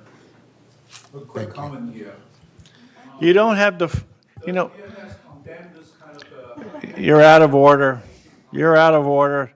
We don't know what VMS is doing. You're out of order. Director Ross, are you done? Yes. All right, is there any other director's comments? On item 15, Finance Report, Director Ascari. Thank you so much, Mr. Chair. Can we have the slide 1? Thank you so much. Through the reporting period of February 28, 2022, total revenue for United was $7.6 million compared to expenses of $6.4 million, resulting in net expenses of $1.1 million, as you can see in this page. Can we have slide 2, please? Thank you. In finance, we keep a close eye on the operating portion of our financial result. The operating fund without depreciation shows an operating surplus of $476,000 through the reporting period. This chart shows how much of our revenue went into operation with 3.7 million coming in from assessment, as you can see, and 241,000 coming from non-assessment revenue. This is compared to operating expenditures of 3.1 million, of course, without depreciation. Can we have a slide 3, please? Thank you. This next chart takes the full income statement and compares those results to budget. We can see that United ended the period better than budget by almost $1 million when combining both operating and reserve saving. If we can have a slide 4. This is more chart so you can see better that the most significant variances from budget is the highest from outside services, 625,000. And this is only due to timing, and budgets are spread evenly for program. So remember, this amount is not extra, is next month this will go down when outside services, it will be used. And the second one is goes to employee compensation, 344,000. And this favorable balance primary is in M&C departments and landscape due to open position that we have. And the next one is material and supplies. You can see again is favorable, 191,000. And that's result in several areas of operation, such as interior components, appliances, and paint due to timing of expenditures. We have 2 unfavorable that you can see. The first one is unrealized gain loss on investment, which is 280,000 loss.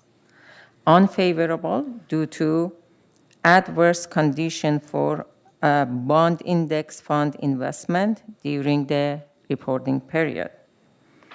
And the last one you can see is unfavorable for the 4,000 about fee and charges for services. And that's a result from less revenue than budget for chargeable damage from moisture intrusion events due to delays in determination hearings. Can we have a slide 5, please? Thank you. And this is a pie chart. So in this pie chart, you can see that non-assessment revenues earned to date of 257,000, excluding the unrealized loss on available for sale investment. If you include the unrealized loss on investment, non-assessment revenue totaled a loss of 223,000. Revenue is organized by category, starting with our largest revenue generating category fees and charges to residents, followed by laundry, resale processing fee, lease processing fee, and so forth, as you can see. Can we have a slide 6, please? On this chart, again, is another pie chart. We see the expenses to date of expenses up to date is 6.5 million, showing that our largest category of expense, of course, is employee compensation, and followed by property and sale tax, utilities, insurance, outside service, material and supplies, and so forth. At the upper right, if you look at on the corner, you can see the breakout of the utility categories. As you can see, the price of water, trash, electricity, and phone. Can we have a slide 8, please? Thank you. Slide 7, sorry.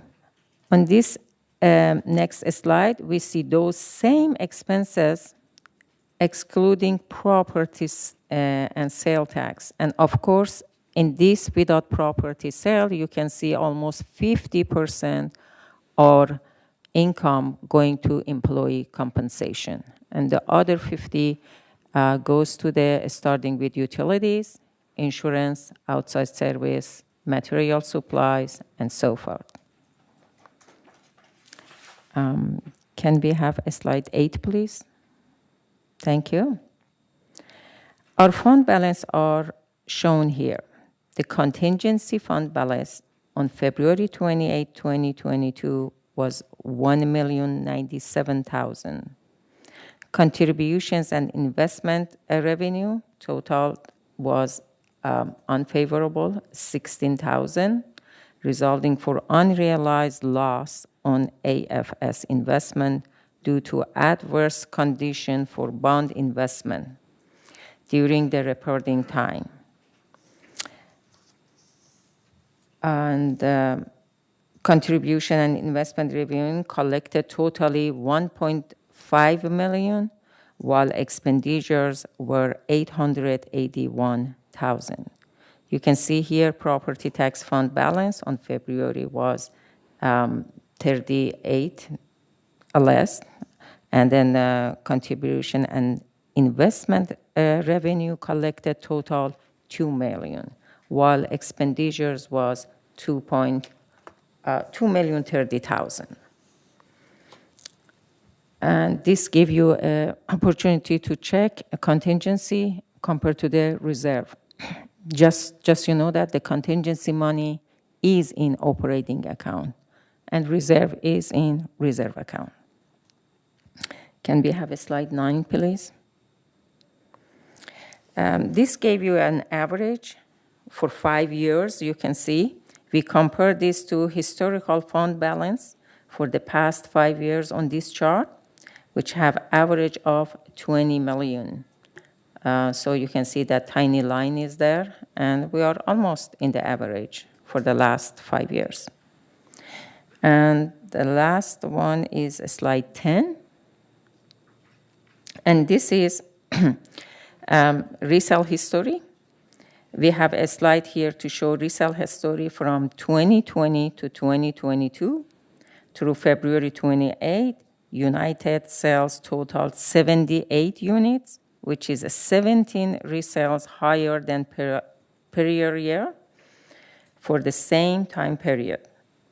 The average year-to-date sales price for a United Manor was $305,000, which is $45,000 higher than last year. And that was a good news, isn't it? Thank you so much at this point. That was the result for the finance for February 2022. Mr. Chair, back to you. Thank you, Director Ascari.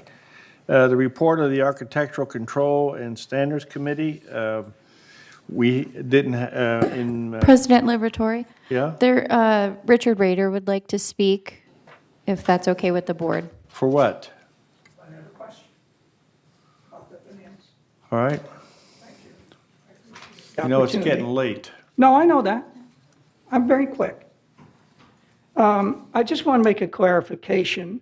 You have in your agenda packet, 15A, Section 2, the minutes of the last financial committee meeting.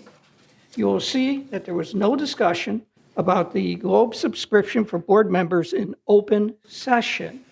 The vote then must have occurred in closed session. This violates proper procedure. And I'm hoping that, having brought this up, that that we will follow appropriate procedures here going forward. Thank you. Thank you, Mr. Rader. Report of the Architectural Control Standards Committee. I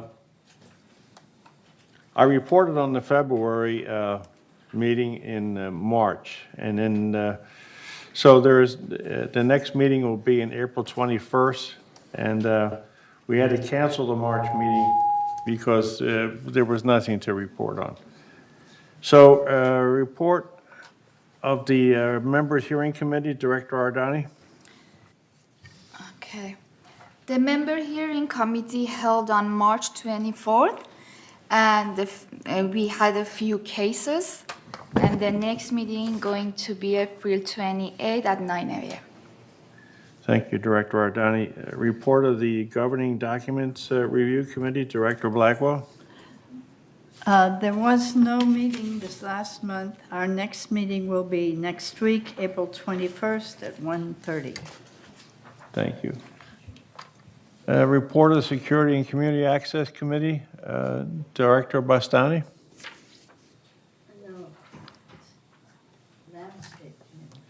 Where is it? Wrong page, what? Do I have the wrong page here? 2 of 4, where's 3 of 4? Give it to me. Great. Our report of the Community Activities Committee, Director. The first one, the landscape. Give this one. All right, who's got landscape? Director Casey, give us a report on that, please. Well, the only thing I want to add to what we talked about today is just that, the only thing I want to add that because we talked a lot about landscape today, was just that we're going to be talking about the ad hoc committee on Thursday. And there's 12 people that have submitted applications to the CEO office, and we are going to choose 8 of those, and maybe I'll get a couple of advisors out of it too. So that is, so come to the meeting on Thursday. And maybe you could even Zoom. Thank you, Director Casey. Report of the Maintenance and Construction Committee, Director English. The committee met, hold on a minute. Sorry. The committee met on February the 23rd, 2022. The next meeting is going to be April the 27th at 9:30 in the boardroom and as a virtual meeting. Thank you. Excuse me, wasn't March 30? You said February. Well, I don't know, it says February the 30th here. I think you're right, though. I think it should have been March. We'll have to check that out. That might have to be changed to March. So Director English, when is it? Well, the problem is it's written down here as February the 23rd, and It was March 30th, 2022. it should have been March the 23rd, Okay. March 30th. Okay, thank you. 30. right? Okay. Thank you. Report of the United Resident Advisory Committee, Director Lee. Yes, we had a meeting. We had a meeting on March 10th. Our next meeting will be April 14th. And if the Elms Room downstairs is available, we would probably have it rather than the boardroom. Thank you. Yes, I passed that on to staff. All right. So now we'll go on to GRF Committee highlights. Report of the GRF Finance Committee, Director Ascari. Yes, committee met on February 16, and GRF did not have any finance meeting on March, so I do not have any special report. And the next meeting is April 2022 at 1:30. Of course, it's in via virtual meeting and in the boardroom. Thank you, Director Ascari. Do we have any report from the Strategic Planning Committee? I wasn't on that meeting, so I didn't show up. I didn't get a message. Okay. No report. Report of the Committee of Activity Committee, Director Blackwell. Okay, we met Thursday, March 10th. Blackwell, Casey, and Liberatory were there representing United. We were putting the street addresses of the clubhouses and the activity centers available right next to the clubhouses and activity centers, so when we call 911, we can tell the fire department what the address is, because without the address, they do not know where to come. So that's one interesting thing. We're disbanding the Revenue Resources Ad Hoc Committee, at least temporarily. That was the discussion. We are, the pickleball can play only one game if there are others waiting. The maximum time they can have is 15 minutes, and then they have to let others take a turn. So they're taking turns this time. The last thing is, only service animals are allowed at the garden centers. Don't take your regular doggy to the garden center and let him dig around in that dirt. That's a no-no. The Saddle Club and Old Pros both made big donations to the Equestrian Center, and there are still collections going on there, lots of improvements going on there. Our next meeting will be April 14th. Thank you. Can I ask a question about the pickleball? Is the 15 minutes? 15 Maybe minutes. the game is not finished during the 15 Well, minutes. what has been happening is that people have been missing points so they can keep playing. So they've been faking. So if it looks like they're going to win, 7-12 or whatever it is, then one side starts losing so that they can hold the court. And they're just holding the court and extending the game and extending the game and extending the game. So they made it a 15-minute limit. All right, so, okay, and then we got the Equestrian Center there, thank you. Right. Report of the GRF Landscape Committee, Director Casey. Well, they met on March 9th, and the next meeting is June 8th at 1:30. Thank you, Director Casey. Please note, it is not a virtual meeting. Oh, it says virtual, but it's not? Okay. Okay, the report of the Maintenance and Construction Committee, Director Akrakar. Yeah, the committee did meet on February 9th.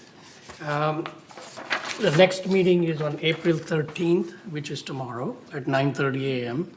I do not have anything to report yet from the previous meeting, but I'll have the information tomorrow. Thank you, Director Akrakar. Do we have anybody to report on the Clubhouse Facilities Ad Hoc Committee? Diane? They met in January, and they didn't meet in March.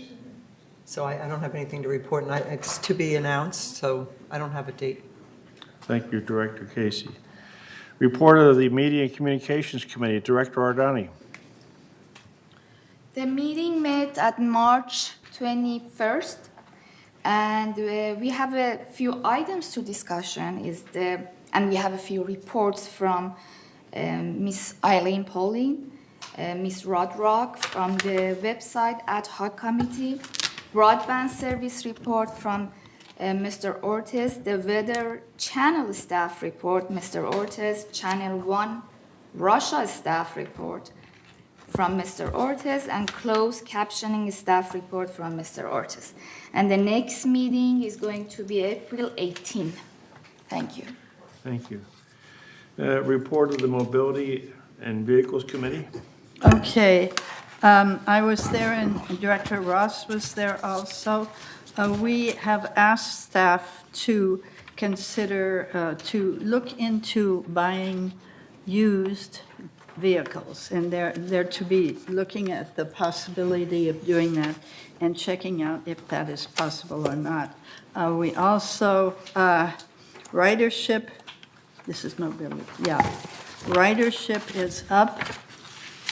We have 5,570 of the regular Easy Rider bus trips on the monthly average.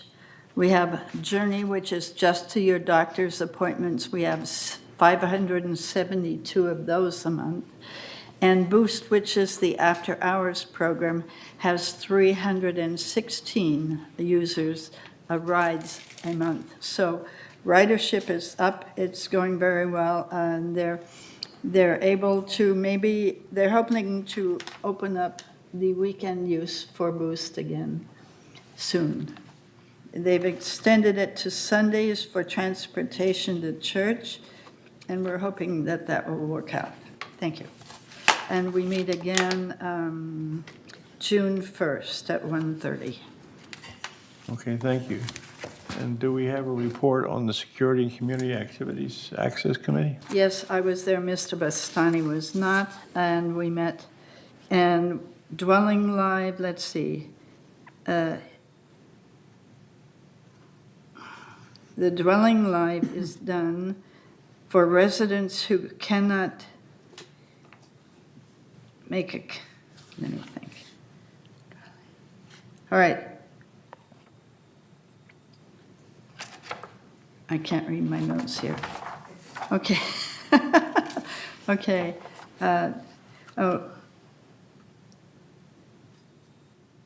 Oh, yes. They straighten out the Dwelling Live. Now you can remove a contact.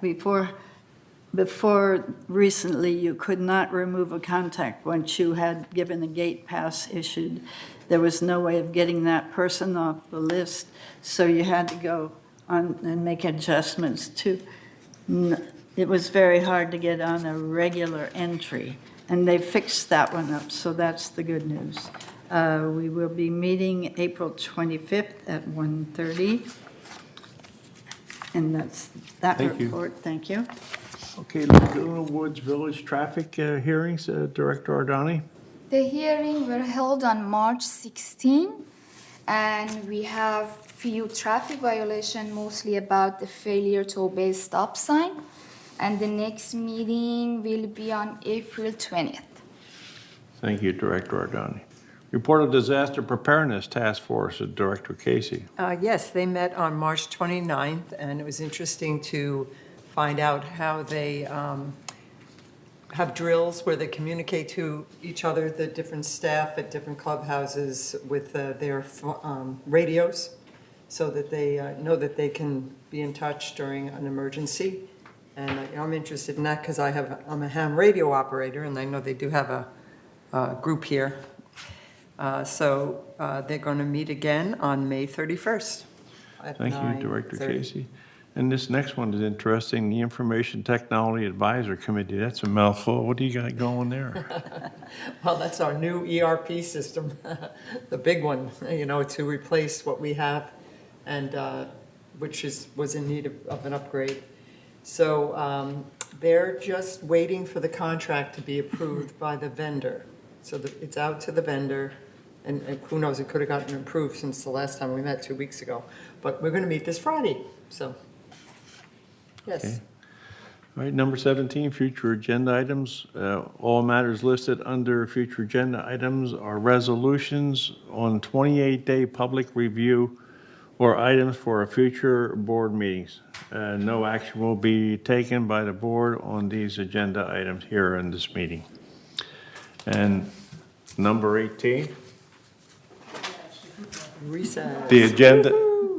The agenda has been exhausted, therefore we don't need a motion to recess. We'll be in recess and be in recess until 1:45. All right. Thank you.